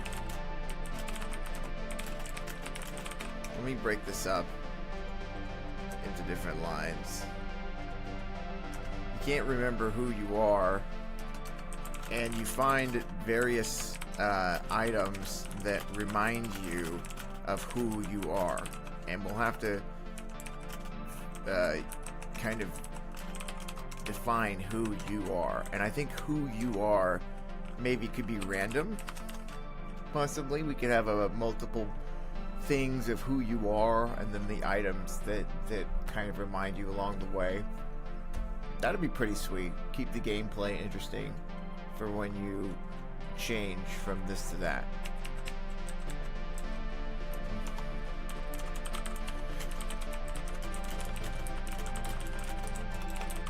Whatever. It'd be pretty tough to figure out exactly how that device would work, but it would be sweet to come out and have that. But let's say that we have one, you know, one example here, or possibly the only one. You are and it'll have to be like where we have the different levels. I think it would either be, you know, the level corresponds with who you are, or like each of the types of people that we have something in common throughout all of these levels. Like one person is like maybe like a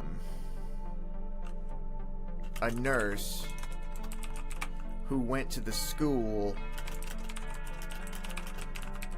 when she was younger but works now at the hospital, which is another level.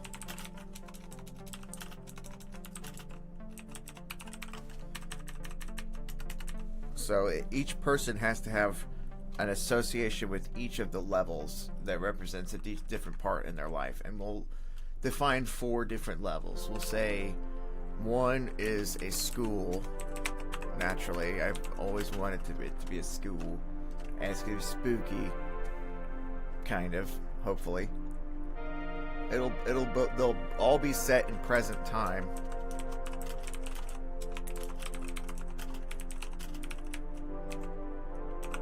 Post-apoc. I can't spell apocalyptic, but I'll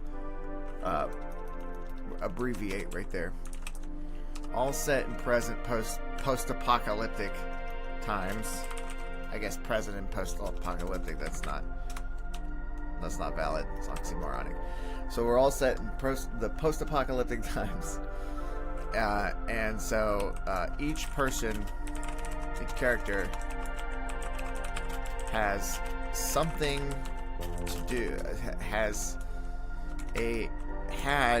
a stage of their lives played out in each level in some way or another. So the levels are the school, the hospital, the prison, or jail, possibly, and then possibly something else that we could do with a dark hallway. I'm not sure. Possibly a church? Church? I don't know. I feel like if it's a church, it'll end up getting religious, which is, off-putting, I guess, to some people. I don't want it to end up being a game where you get to the end, it's like, oh, it's a religious thing. Who are you, my mom?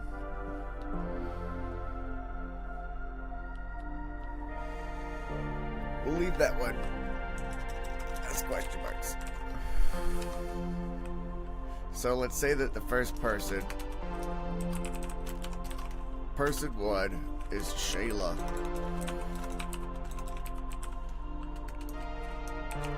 Occupation, nurse.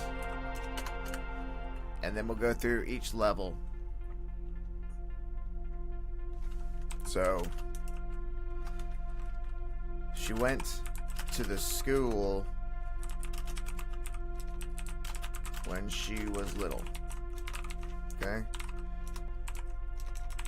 I guess we'll have an age here. Age is going to be 46. So this is an older woman. Age 46. And remember, you don't know this stuff whenever you start out. So she's going to be an older woman, age 46. And she went to the school when she was little.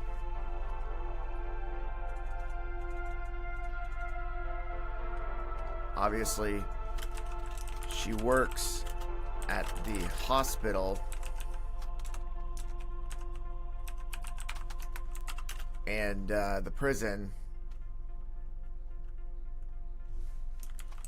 Her husband went to prison.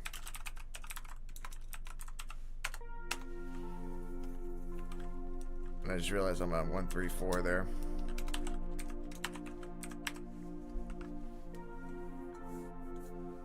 Pretty good, right? Here, let me update the Twitch thing here to make it. Thank you to all my followers again, by the way. I thanked all of my followers in the beginning. Thank you to all my followers on Twitch. You guys are amazing. So I'll keep thanking all of you. And thank you to all my subscribers on YouTube as well. I'm really thinking about making that long video to thank all of my subscribers, because only the ones that I can see is it's not all of them. So I also don't want to put anybody on blast if they don't record. I mean, maybe I'll put out a poll and see what people think. Probably be a good idea to do that in the future. I don't know. We'll see what happens. I feel like it's a good idea to thank people, but maybe I can. I mean, on Twitch, the only way I can do it is through this or the chat. So either way, both appear on my streams. So what the hell is that notification? Did I just do that? Alright, so Casual Friday. Thanking my followers. This is not very casual. Let's change that. Thanking my followers. Code review.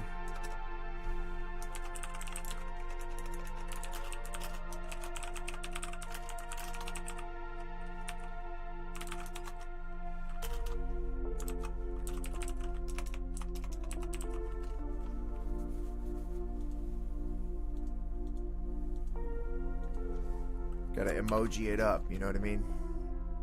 If you don't emoji it up, then how will they know that you're cool? I don't think this matters, but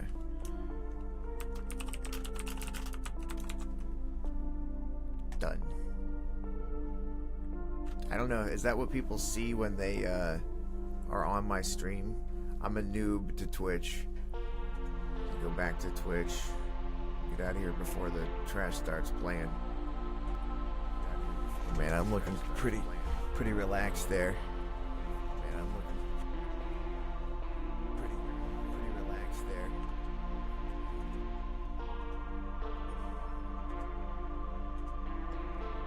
I'll fix that up. Anyway, thank you to all my subscribers. Yeah, I see it now. That's what I updated it to. Thank you to all my subscribers. I appreciate all you guys. Let's see. Let's move this into Google Docs so we can read it a little bit better.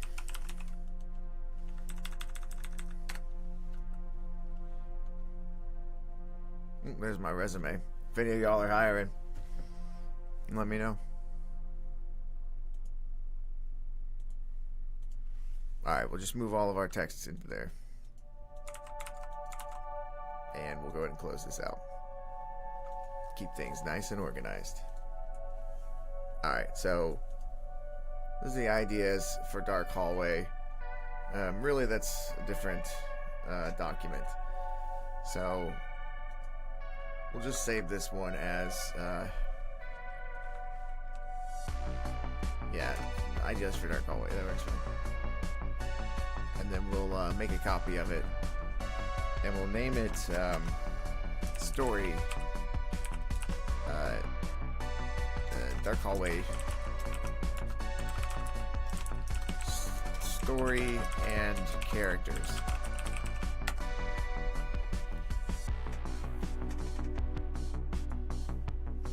Soon.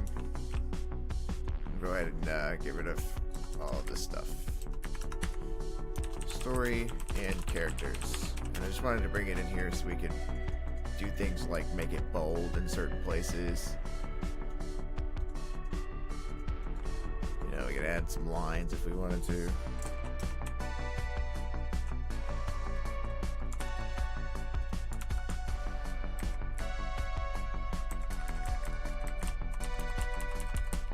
Hey, look at that line. It's a very nice line. Alright, so person one is Sheila.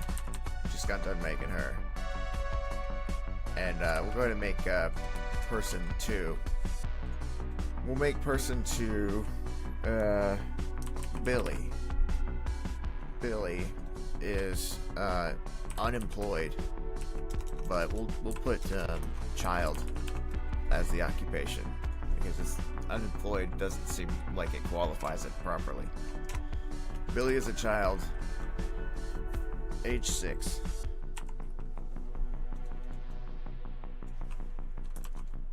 Billy currently goes to the school.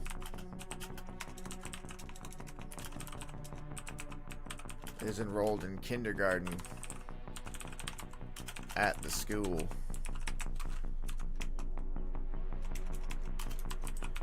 Billy was in a car accident earlier this year, which I don't know what year it ends up being. It's in the future. where everything sucks. Billy was in a car accident earlier this year and went to the hospital for broken ribs due to the airbag.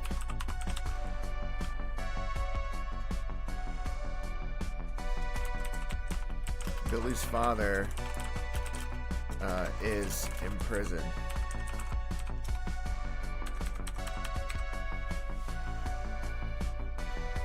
Currently, or was the last that Billy heard. And keep in mind that all of these facts are not known. We have to come up with like different items that help you figure out exactly like who you are in the game. Let's keep making people. Alright, so we have a couple of things. We have these potential relationships with these people. Okay. And now this is person 2. Now I don't want to get too crazy into it because it could really tend to like overcomplicate it. We really need to find out exactly how many people we need and how many places we're going to have too. Now this game is called Dark Hallway, and these are places that could have a dark hallway. Now up until now these are just like places where these people have had a relationship. Let's just make the last one the last level, which will be dungeon, and we'll call it hell as well. We'll make the last level hell, kind of hell-esque. You can see how it will get more stressful as the level changes. The level will become more and more stressful. And we don't really need to describe the relationship with hell. I think that we all have a relationship with hell that we deal with on a daily basis. So I think that we have 4 people that are described within these 2 people right here.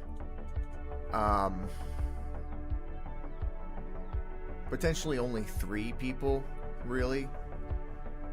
Sheila, Billy, and Billy's father, who we haven't created yet.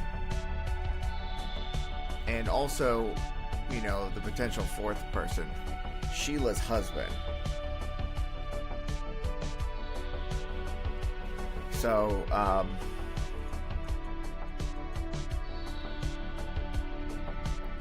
I don't know. I think we'll continue to write some more characters. I mean, at least we'll create the characters that are referenced herein, you know? And we'll call that a good starting point. I think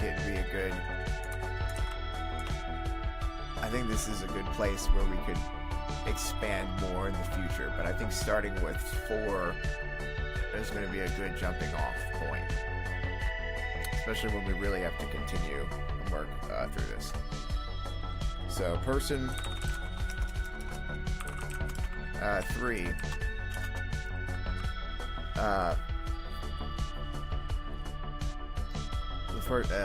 Sheila's husband, who went to prison. Why is everybody going to prison? It doesn't seem right. Maybe she moonlights at prison. Maybe the only other person that I want to make is Billy's father.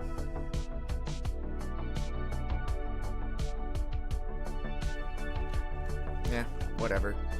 Person 3 is this will be the last person. We'll call him Peter.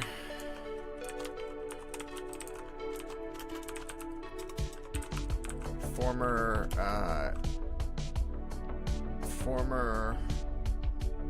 what's the technical term for it? Trucker? It's not the technical term, but whatever. currently imprisoned. Doesn't really realize it, I guess. Age. Make him a little bit younger. 34. Make him my age. 32. Peter is my age. Maybe he's me. He's me if I never learned to code.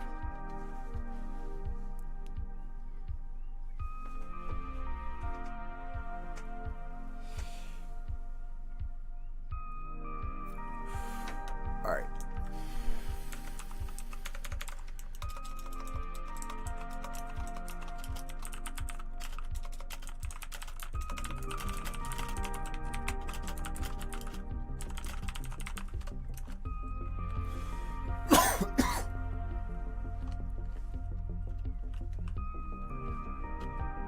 Alright. So the hospital.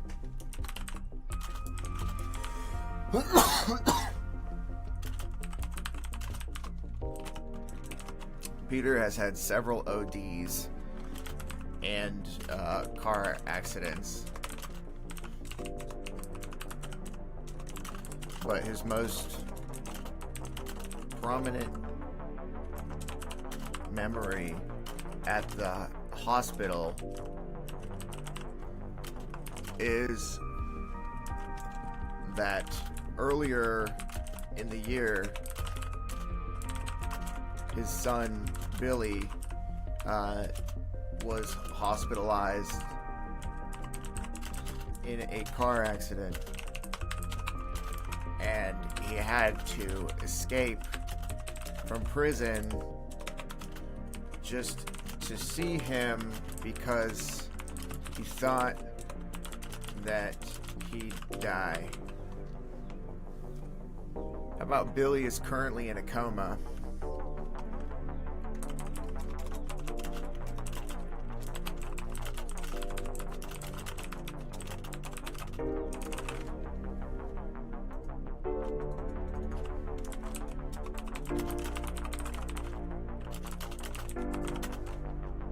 So pretty much the main action is you can either be Billy the kid, Billy the kid, or you could be Peter, his father, or you could be Sheila, a nurse.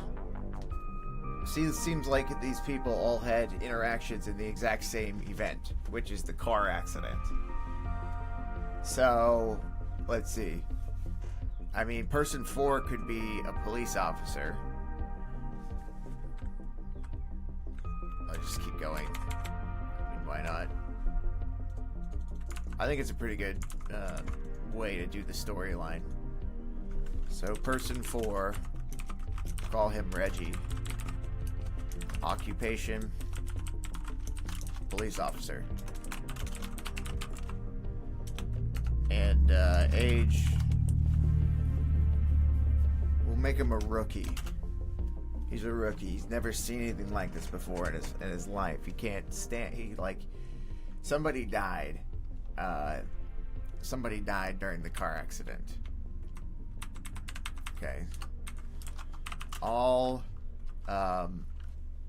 events center around a car accident. And all characters were involved in some way. Someone died in the car accident, but went to hell. And in the end, you visit that person in hell. And I like this so far. They tell you who you are, but you have to guess it right. And there'll be series of news clippings, things you find at the hospital, the stool, whatever. But it's not by looking at yourself. If you look at yourself in the mirror face is blurred. Alright. Let me read that again, because I kind of blacked out when I wrote it.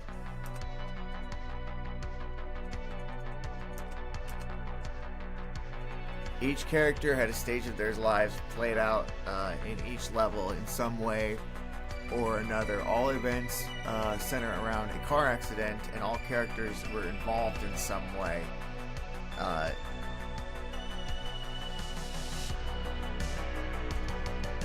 Let's say that there's somebody who actually did the car accident. Let's see about that.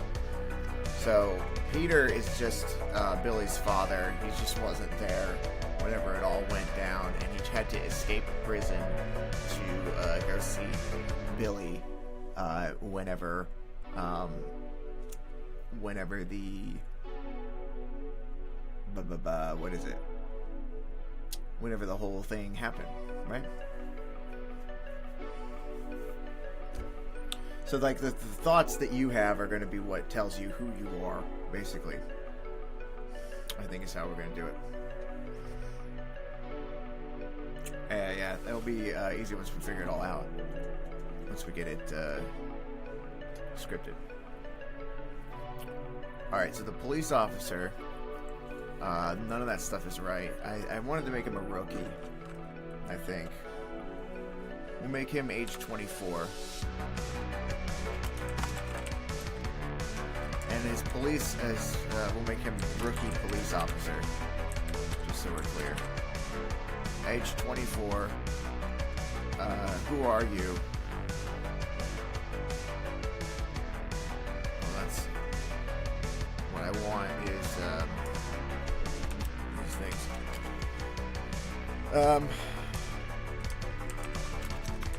Reggie has kids that go to school that know Billy,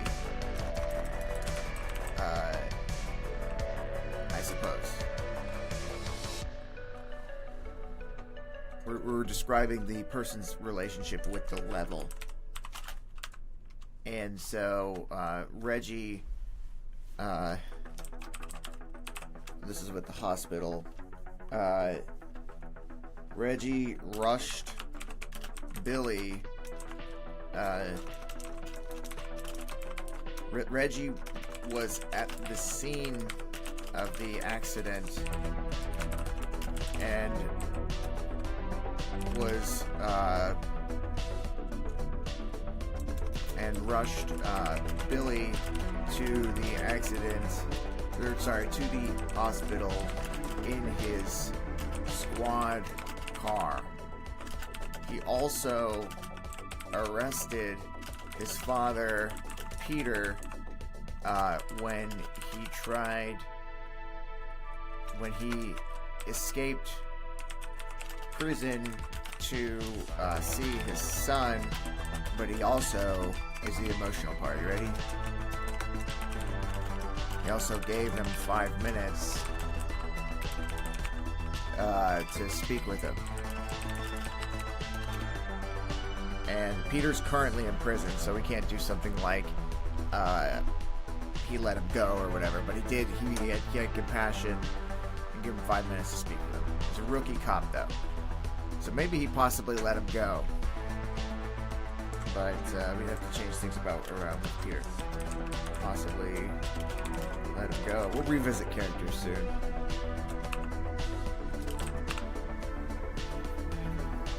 Possibly let him go.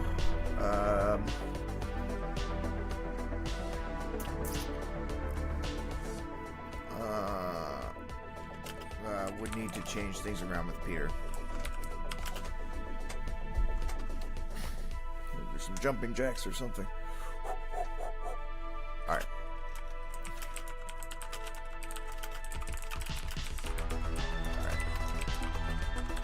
Now, his relationship with the prison. I mean,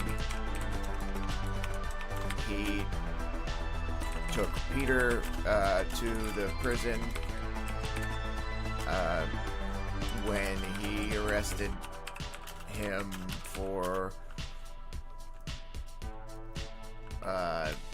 breaking out of prison,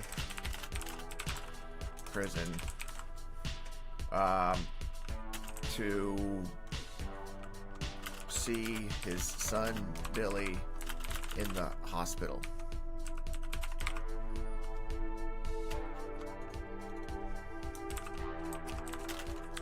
Alright, and that's how we will do the characters. So what else do we have? Who are you? Random, different profiles of who you are. Yeah, you're randomly. So let's move all of our characters to another file. We'll make a copy of this. So file, make a copy. We'll just call this one Dark Hallway Characters.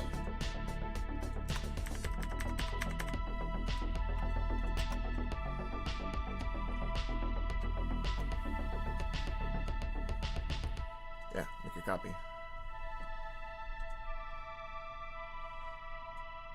And then we just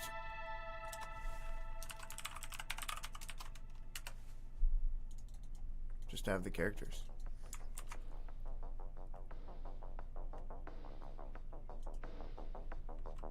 And then the end boss, which is the one that you fight, is the one that ends up telling you like who you are.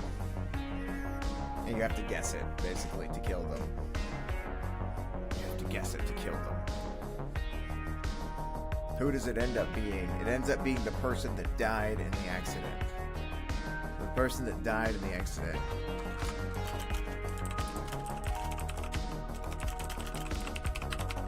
That's the person that's the end boss. And they were like a dick or something like that.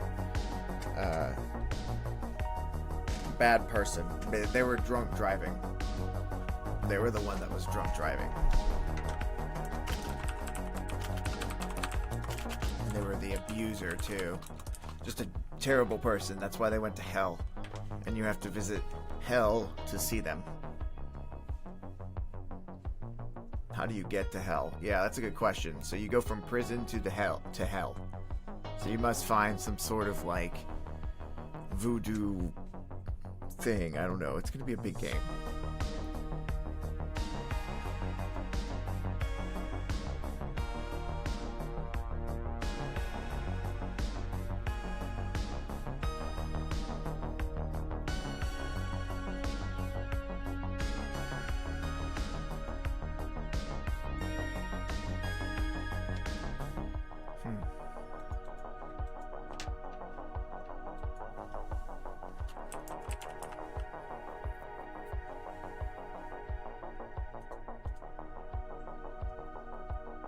I guess it's not that simple.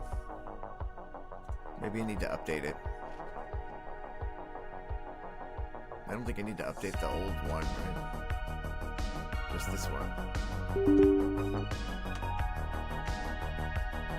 Yeah, hopefully that'll do.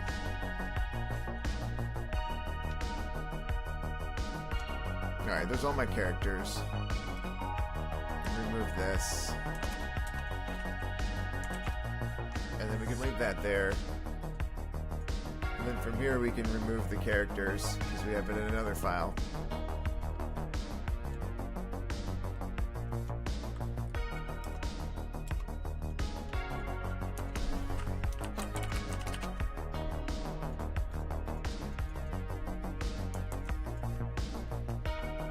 Alright, let me read through this again, because it was kind of brainstormed.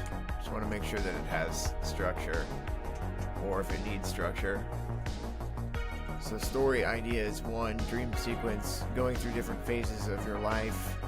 You can't remember who you are. That one stays. This is not exactly what we're doing. You can't remember who you are. You find various items that remind you of who you are, all set in post-apocalyptic times. And then the only thing that I would add to this is that it's based on a story where someone was in an accident and you have to find someone who caused it in hell and basically guess correctly who you are and or fight them to win the game.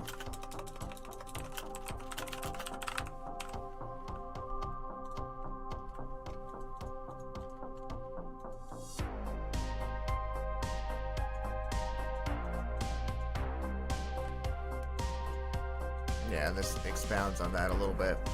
Each character has had a stage of their lives play out, and each level in some way or another.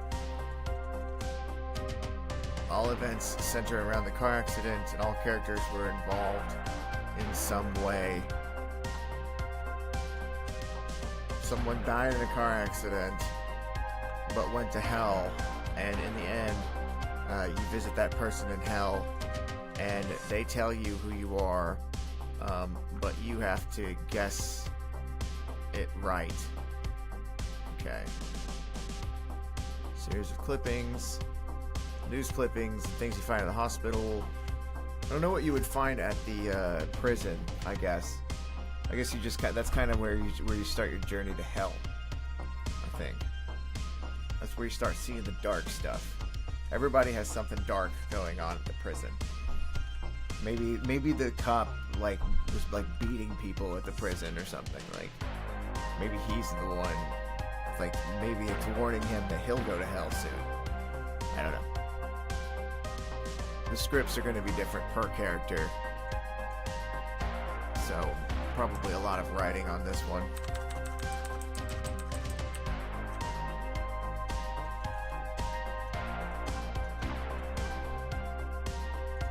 Okay, I think that's a pretty good way to do the story. Yeah. Take another quick bathroom break, and when I come back, we'll start fixing some stuff. Don't go anywhere.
Hey everybody, welcome back to me. Alright,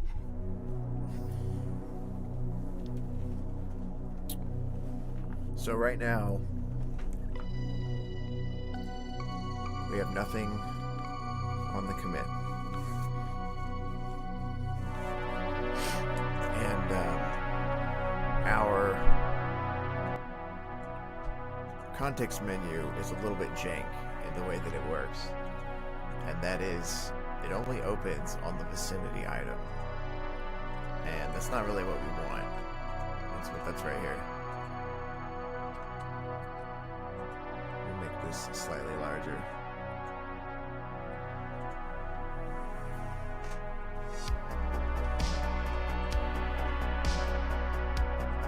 Now what we want to do is we want to know exactly what menu item is being clicked on, and I'm not sure how we can do it in this particular way. Let's start by just printing whatever key we're on here.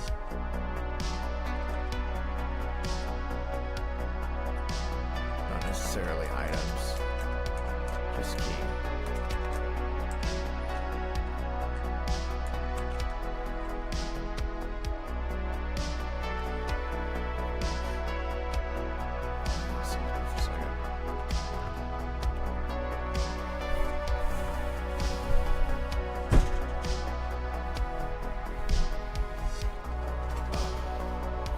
Sorry about that. Alright, so let's see what we get when we do that.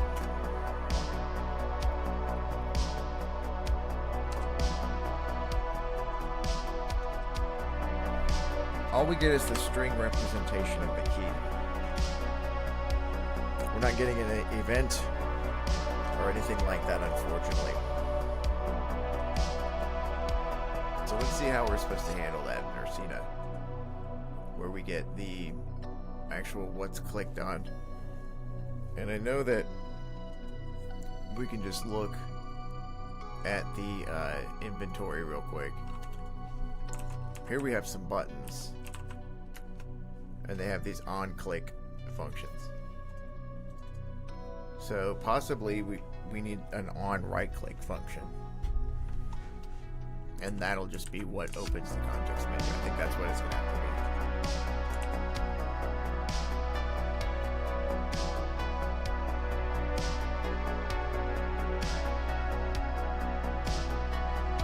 Or we may just use the on-click function.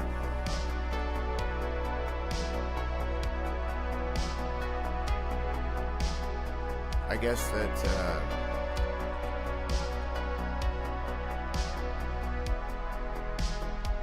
it's probably entity that has the on click function that we're looking for.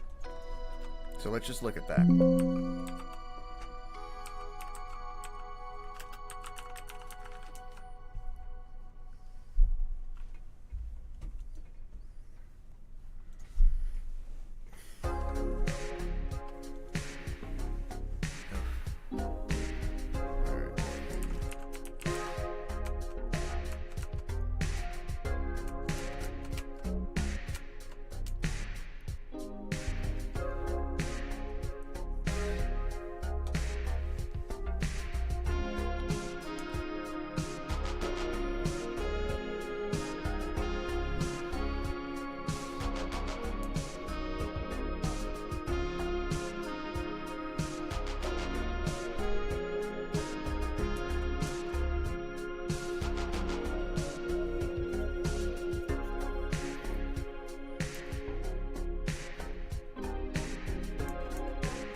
Alright, I think we have to use the mouse object.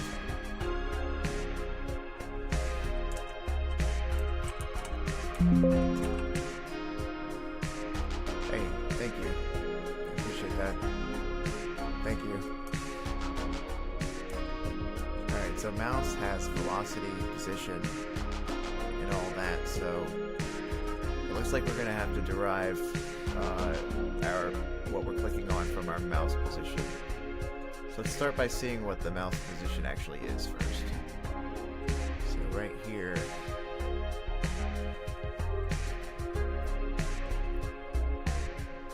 actually in hallway.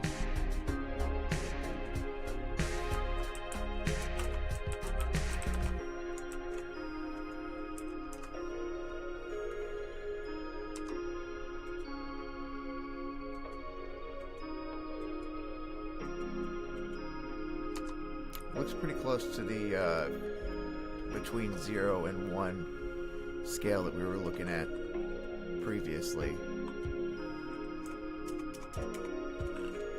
So I'm kind of thinking that on the inventory we need to create a position, or create a function rather, that we can just pass into here. So let's see.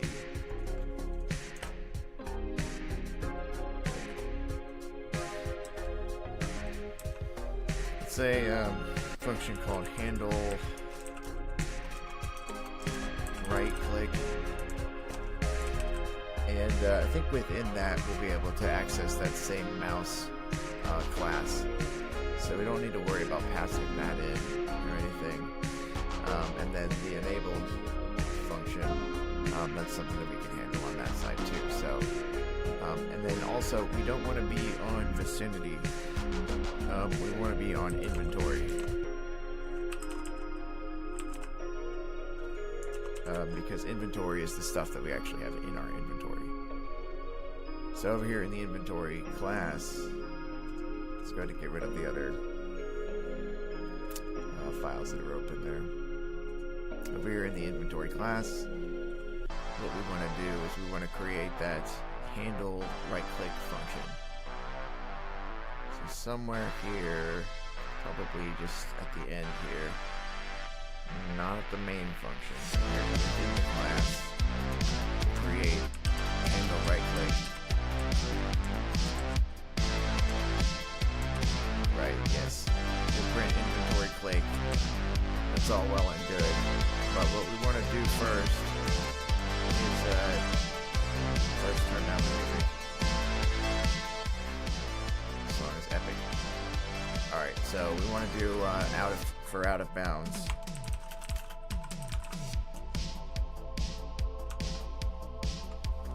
Oh, interesting. There's a hovered entity.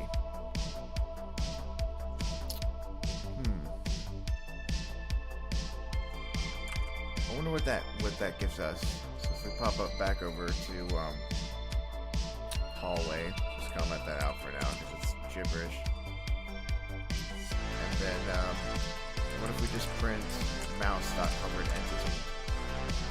What does that give us at this point? When we right click. Oh, look at that.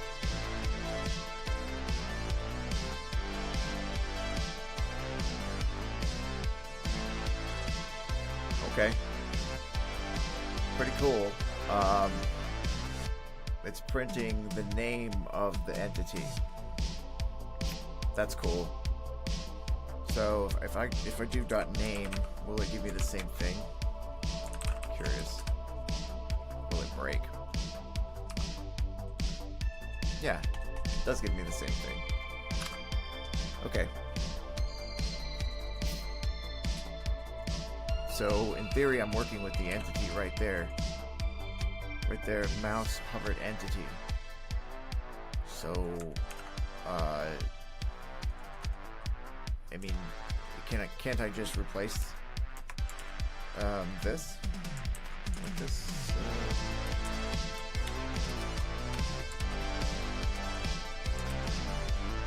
Self.items. Not that actually. Hold on a second. Be more like self.menu.inventory.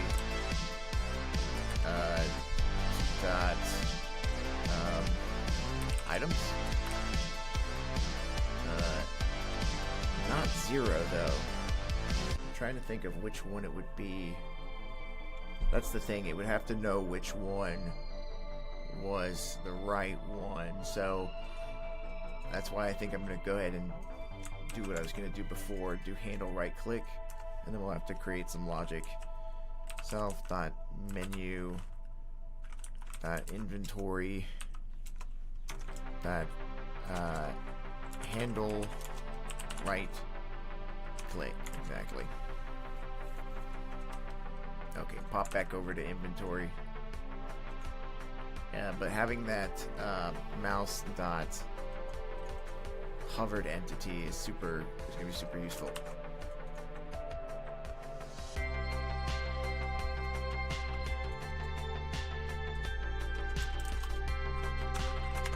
So I guess we can just return if it's none. Let's see. How are we going to dereference that? So when we're talking about the hovered entity, we're talking about these buttons that it's creating in the inventory. I'm trying to find them, to be honest. They are create icon for parent, and I did find it. Oh, that's ridiculous. Okay, well, it is what it is at this point. So this is what it is, though.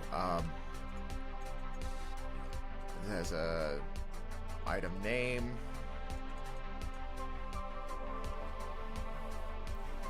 It has a position, X and a Y. I want to give it an item index as well. I don't think that's going to be too hard to do. And it'll be super easy to identify it. And it's just going to be X plus Y, really. So if we want to just say self.index equals X plus Y, nothing else. And that should give us basically like the array position. If it was a one-dimensional array, we'd have an index, and that's how we can get it on one line without having to do any like plussing or whatever, because we already do that in other places, I'm sure. Oh, I'm sure.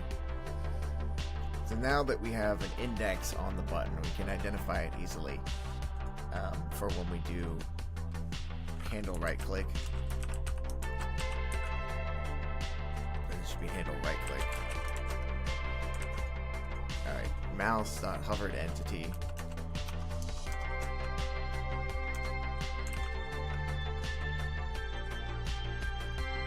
This works too. I was gonna get it by the index. I'm gonna keep the index, but yeah.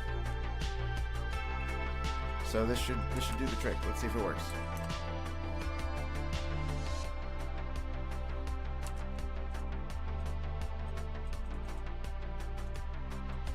Yep, it works inside my inventory. Cool. We can do use and we can do inspect. Sweet.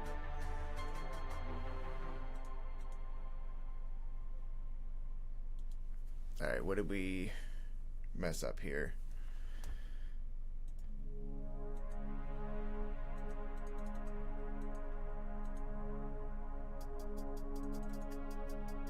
Nothing really. Just made it more concise.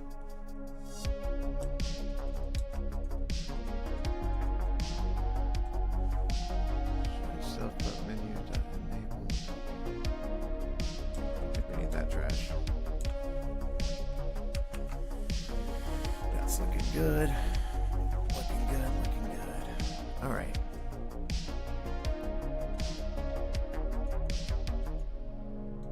This should be updated, right?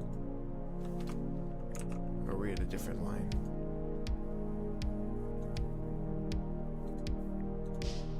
Not sure why I'm not seeing the updated code there. 75.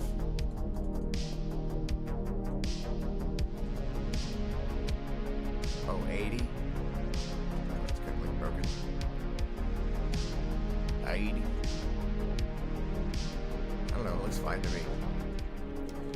Destroy expired objects. We're doing that. I guess we don't need that anymore. Maybe we're doing it somewhere else. No. Doesn't seem to be necessary. I thought that we were, deleting part of the hallway. I think we are. Yeah, here, right here. So we're not doing expire objects or whatever. We're just doing that right there. Fine with me. Yeah, the Z offset is passed in, I assume. So we don't have to do it there. So we can get rid of that trash. We should have done this earlier. But it's clearer now that we have a more concise, more focused class. So it's like less than 100 lines by one line, but still a win. Less than 100 lines is a win.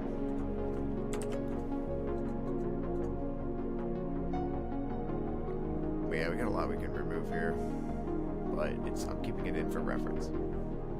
Just know that in theory this would be a lot less lines, and I'm sure it could be a lot less. Alright, but for now, this is a pretty good commit. This is the... Yeah, I got rid of that. That's why it's red. Duh. Alright, I don't like the double line there on inventory. Let's go ahead and fix that. Jeez. Yeah. Again, there for reference. I definitely don't need 2 of those for reference. There we go. Whatever. Alright, so this is fixing the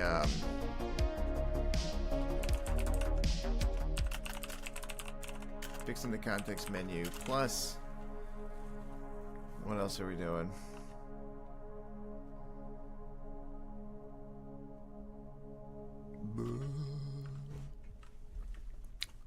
A little bit of cleanup. Alright, I'm going to continue. Alright, well, we have this function called use on our items. Okay. And what I want that to be is when you use an item, it will highlight the item that you're using. It'll change the color of the square that it's on, the background of it, to be a different color, blue or something like that. Red, probably red.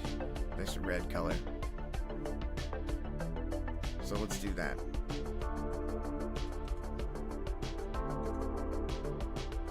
So where we have the context menu function, we have a function here called use orb or whatever. But yeah, I'm gonna change that to we got bags, we got orbs, but I'm gonna change it to where we can just use both. And it's going to be a function called use.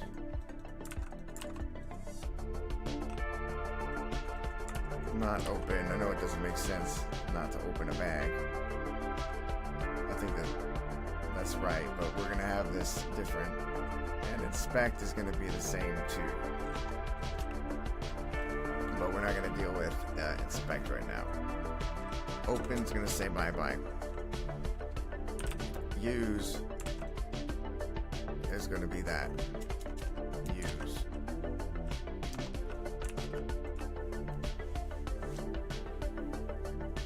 And at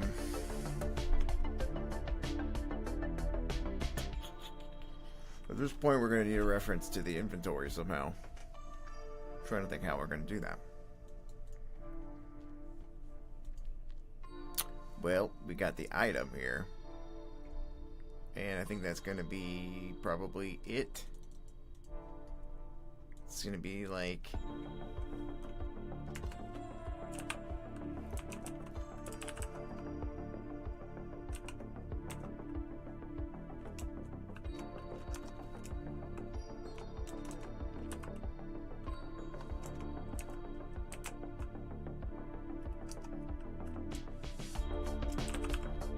What happens if I just change parent color to red?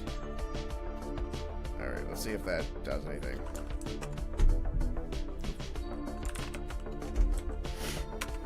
Does it change the parent color to red? I gotta get it first. Use. Oh, it changes all the color to red.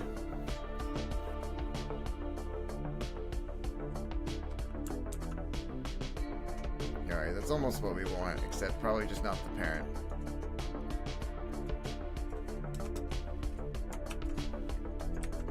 Let's try that.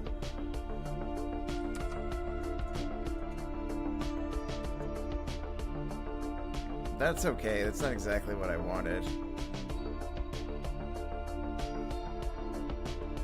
Not exactly what I wanted.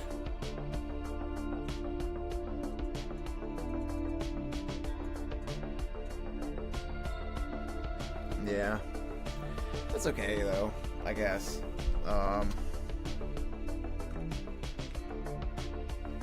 Yeah, what are you gonna do? It's pretty much what we have to work with.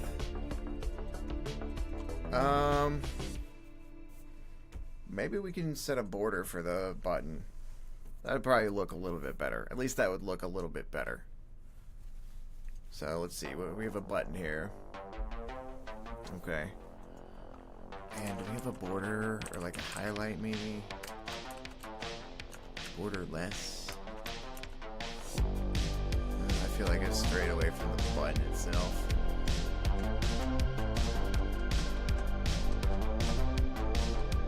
Highlight color.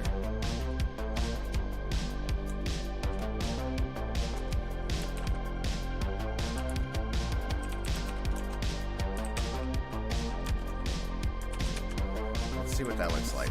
Highlight color equals color.green.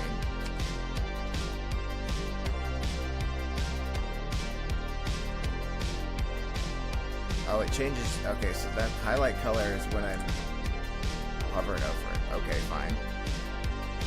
It's not what I thought it was going to be. Only thing I can think of is just to make like a duplicate item behind it.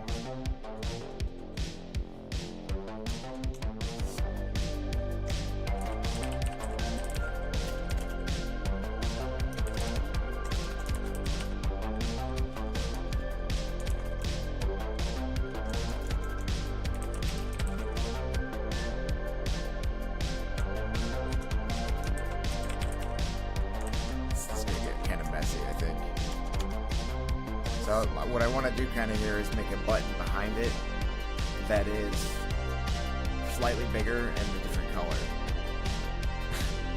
So, I don't think that's right. Yeah, I think that's right. Or maybe that is right here.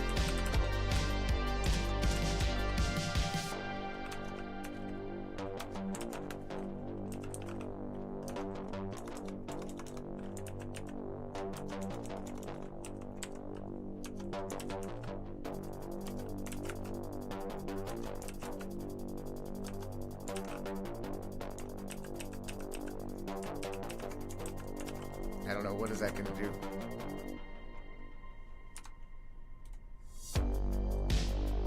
Alright, put a orb on top of my orb. That's good.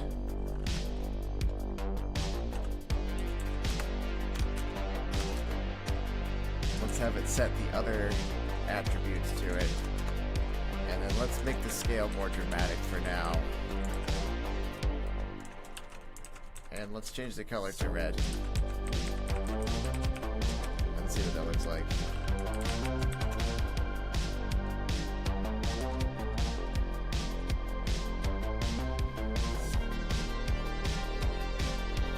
Alright, the scale is much too dramatic, obviously, so let's scale it back. 1.25. And then I'm not sure about anything else. The Z, let's go to Z negative 1, because it seemed like it's weird. 0.5 was weird. There we go. Except, yeah, a couple of other things. For the origin here on Y, I'd say we need to go a little bit deeper if this is the distance from the 0 origin, which I think it is. Oh, it's 0.51. Yeah. And then let's see about making this. I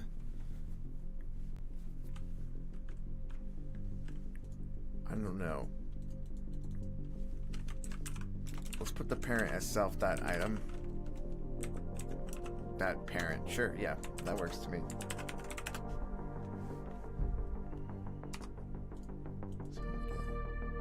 Oh god. No. How about just self.item?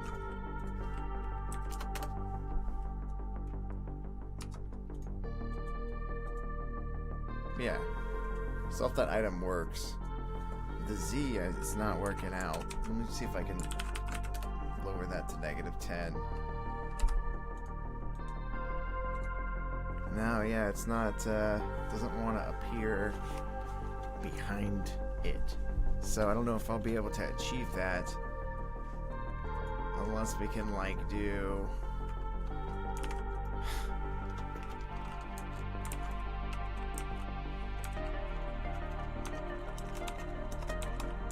I don't know. Z is supposed to be able to change the level of the item, but it doesn't seem to be having that effect of it. Let's see. On button here. Let's see. We have highlight scale. Disabled. Origin. Text origin. I think that where I need to look is the camera.ui feature here. Because this is not going to... This is one of the camera.ui buttons, but... Yeah, let's go to camera.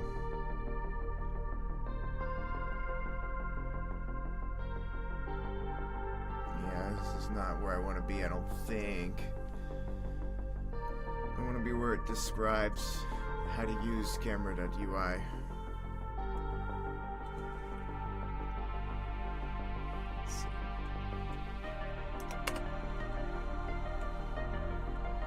Documentation.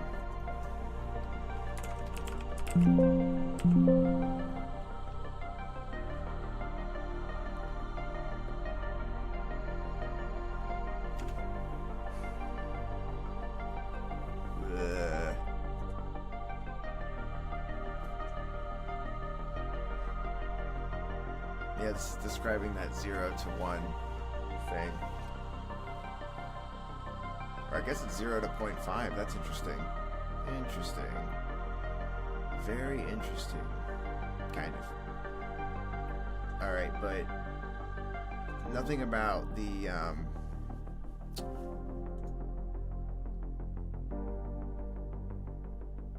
Z position on a 2D. So the 2D Z position.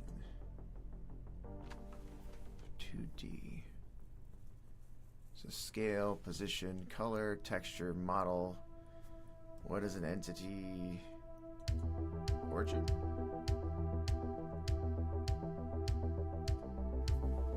Rotation. I don't think I can stack things on top of each other. Or maybe it's just, you know, like they'll just stack.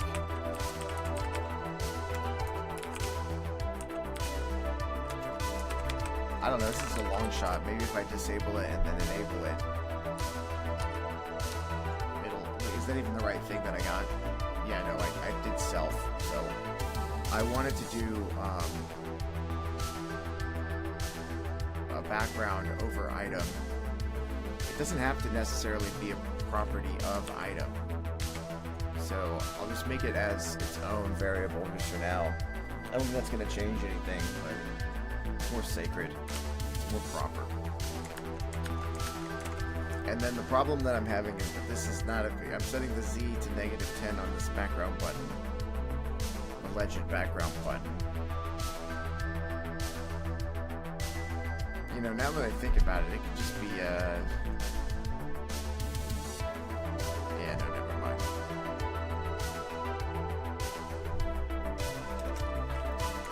Let's see what that looks like.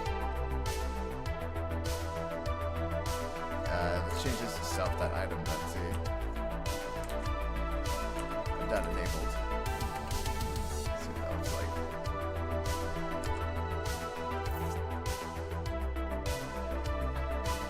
Yeah, it's still going over top of my item. Sucks.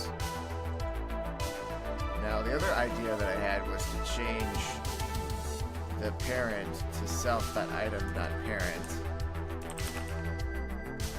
and then change the scale to like all the properties of, yeah.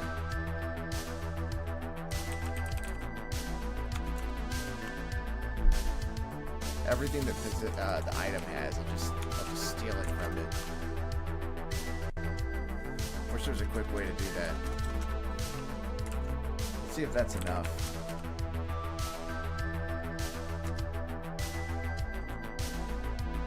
Yeah, that works, except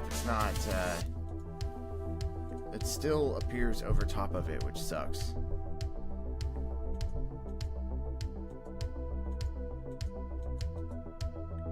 I don't know. What if we just put a new button over top of it? Let's see.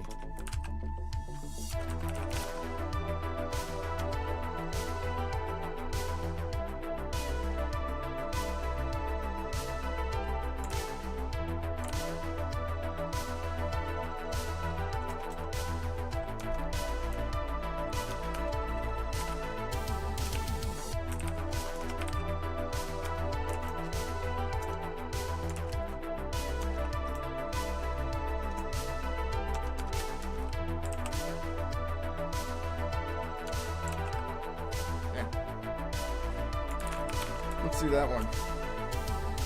Oops. Yes, I did. I did forget that comma.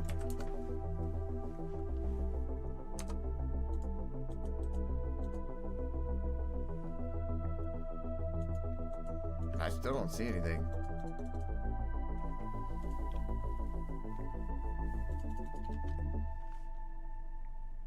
Why would I not see anything here?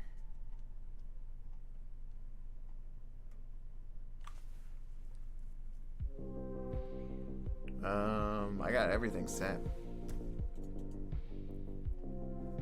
Got the position, the color, all that. I mean, if I get rid of the background, does that... Can I see the... Well, I guess I'd have to change the color, huh? Change the color to red. Potentially. I changed it to gray. Why would it change it to gray? Because the Z is lower?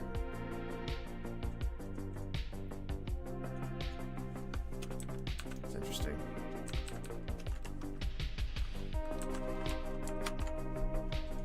That was unexpected.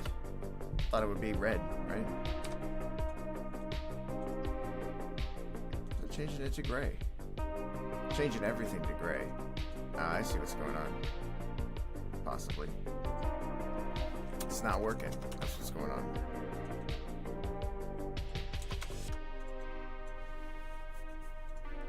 Why don't we just replace it with a red button?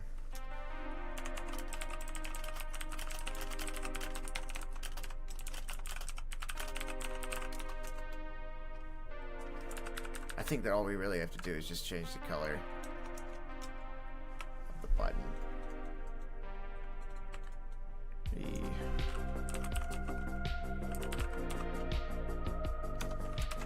Oh yeah, change it to use. Shoot, I don't know about that. What kind of item are we passing in? What kind of item are we talking about here? An inventory item, menu item. That's what it is. Get all this lovely crap with it. Texture is passed in as item. We have a nice, lovely index that I forgot about.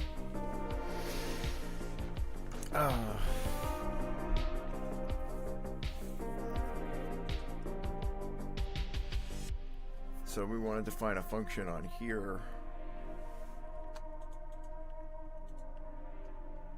In this level. Called use.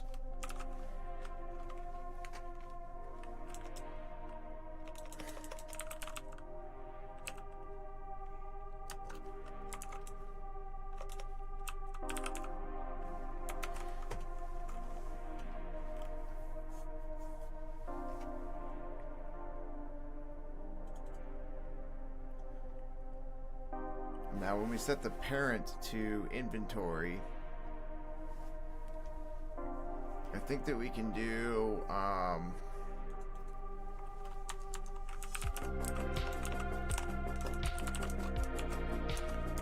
self.using item, and the using item is what we'll set here.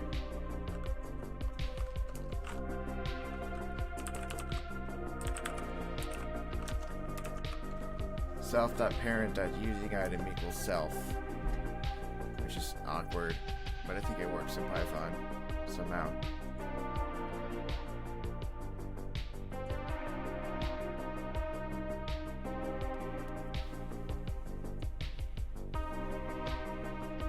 I guess we'll do like an if statement here to check if we're already set to...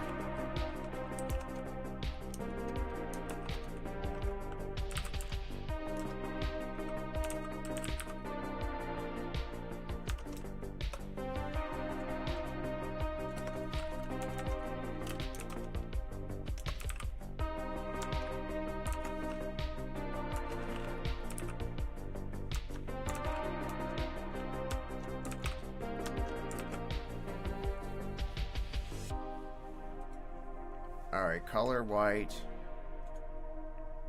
Else if parent.using item is not equal to none. What?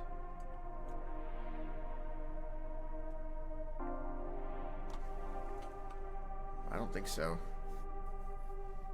I don't care about that, actually. I guess so. I guess I do care about that.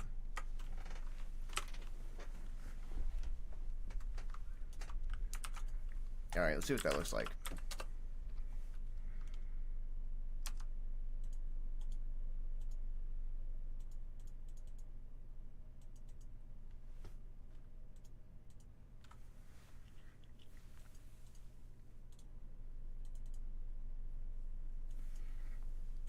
I think we also want the context menu to close after that.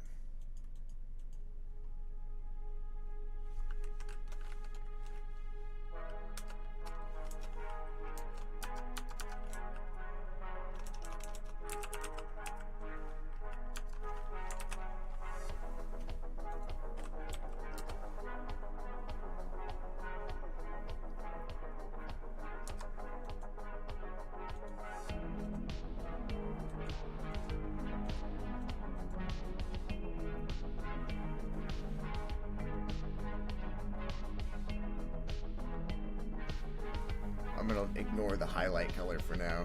It's annoying, but whatever. Alright, that's pretty successful. It'll highlight it yellow.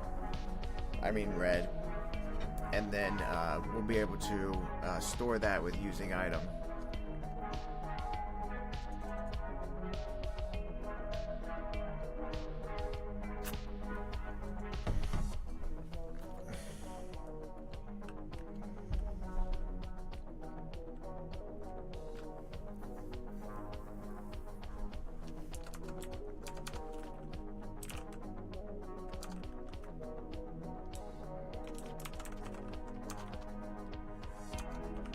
Alright, so if the using item is not null, then we'll have to create another function here called use with. And yeah, we'll go ahead and pass it for now.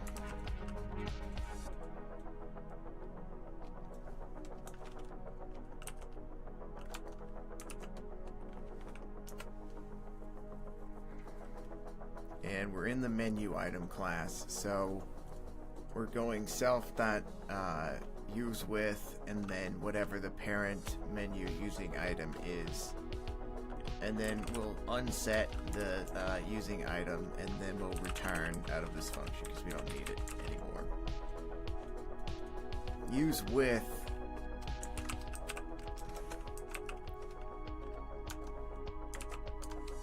will go like this for now, but we're gonna define a bunch of recipes and stuff like that. That's for another stream, I think, maybe later today, if I'm up for it. I'm honestly pretty tired, and it's supposed to be Casual Friday.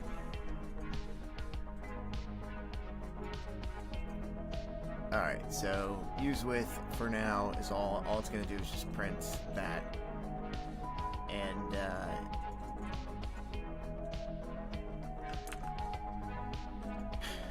I think that here we'll catch that if self.item business, we don't want that. If self.equals item print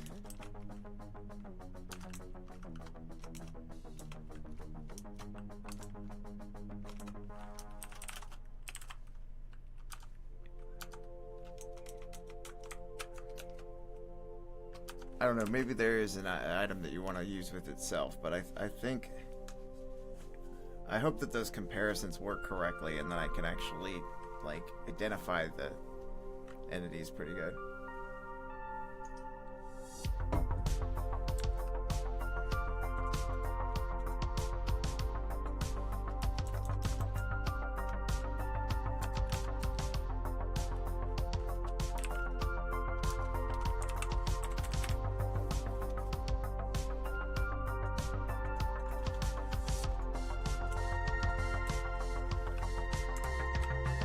We don't need this section anymore.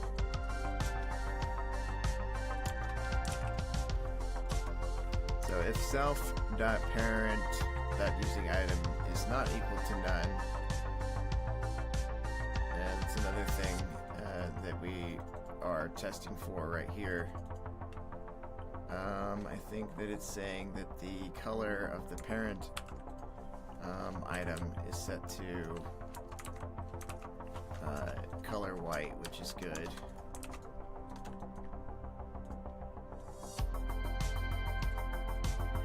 Okay. And in the spirit of making constants, let's do item color defaults is white. Item color highlighted is red for now.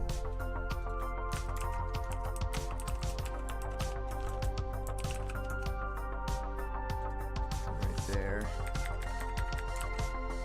Item color default.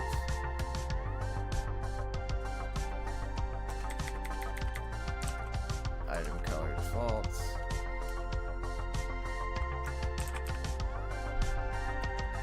Item color highlighted.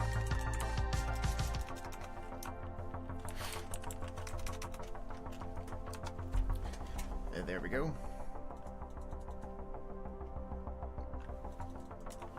That section can go away.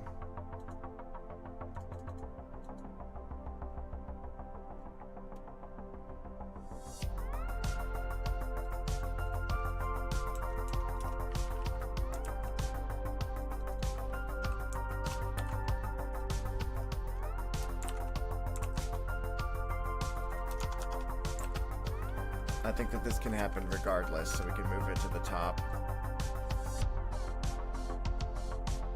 And then this only happens if we get past this, meaning if the item is set to not none. If the item is set to none, we're just setting the item to ourselves. We don't have one already set.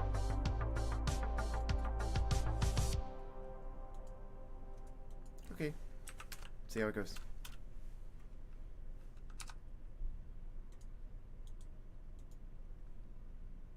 No, I guess we need more than one item.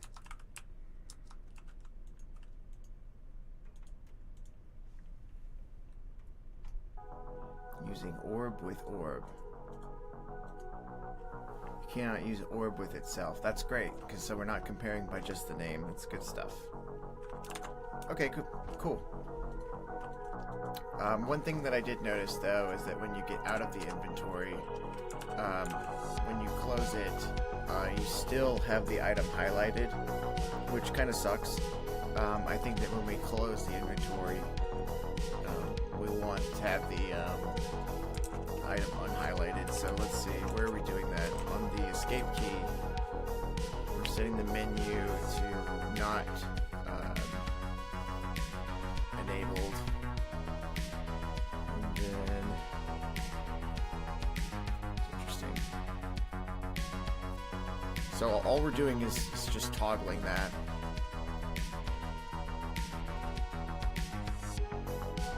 I think we can do a little bit better. Let's call self.menu.toggle, and we'll move into menu and create a toggle function.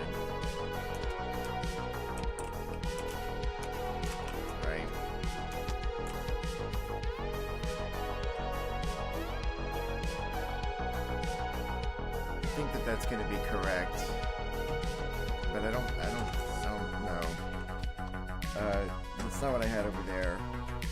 The only thing that I wanted to add here was that the menu, the selected menu thing was not going to be set anymore. So, I mean, am I even in the right place? I think I might need to be in inventory for that. Yeah. So this one's going to be toggle, and so I guess it'll be.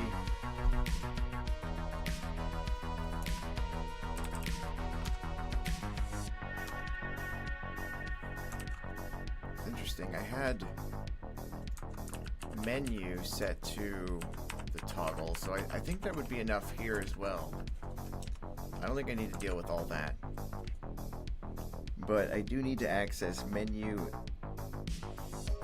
inventory, actually, to set the selected item to not the selected item.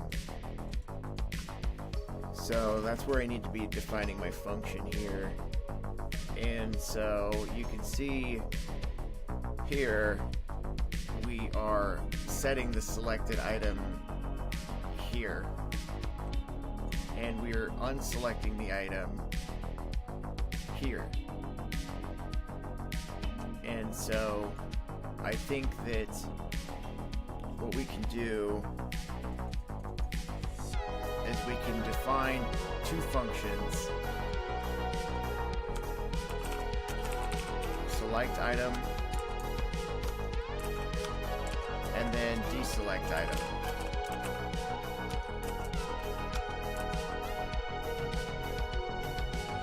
And then here what we can do is, instead of doing that, we can call parent select item, and then also parent deselect item.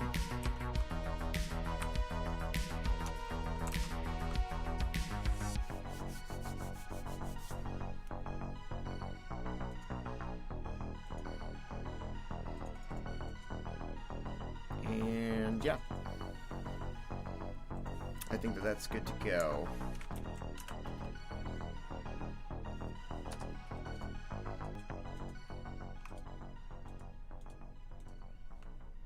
Okay, so that's it, deselecting. That's good, but what we want to happen is we want to be able to deselect the item whenever we are escaping the menu. And so in the toggle function that we just created, we're going to call self.inventory, not that. We're going to call deselect item. And the effect of that is, it should be that when we open the inventory back up, should be good to go. So using item and color default.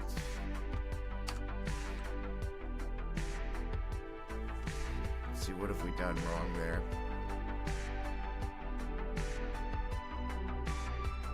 I think that we have to do a none type check on deselect item.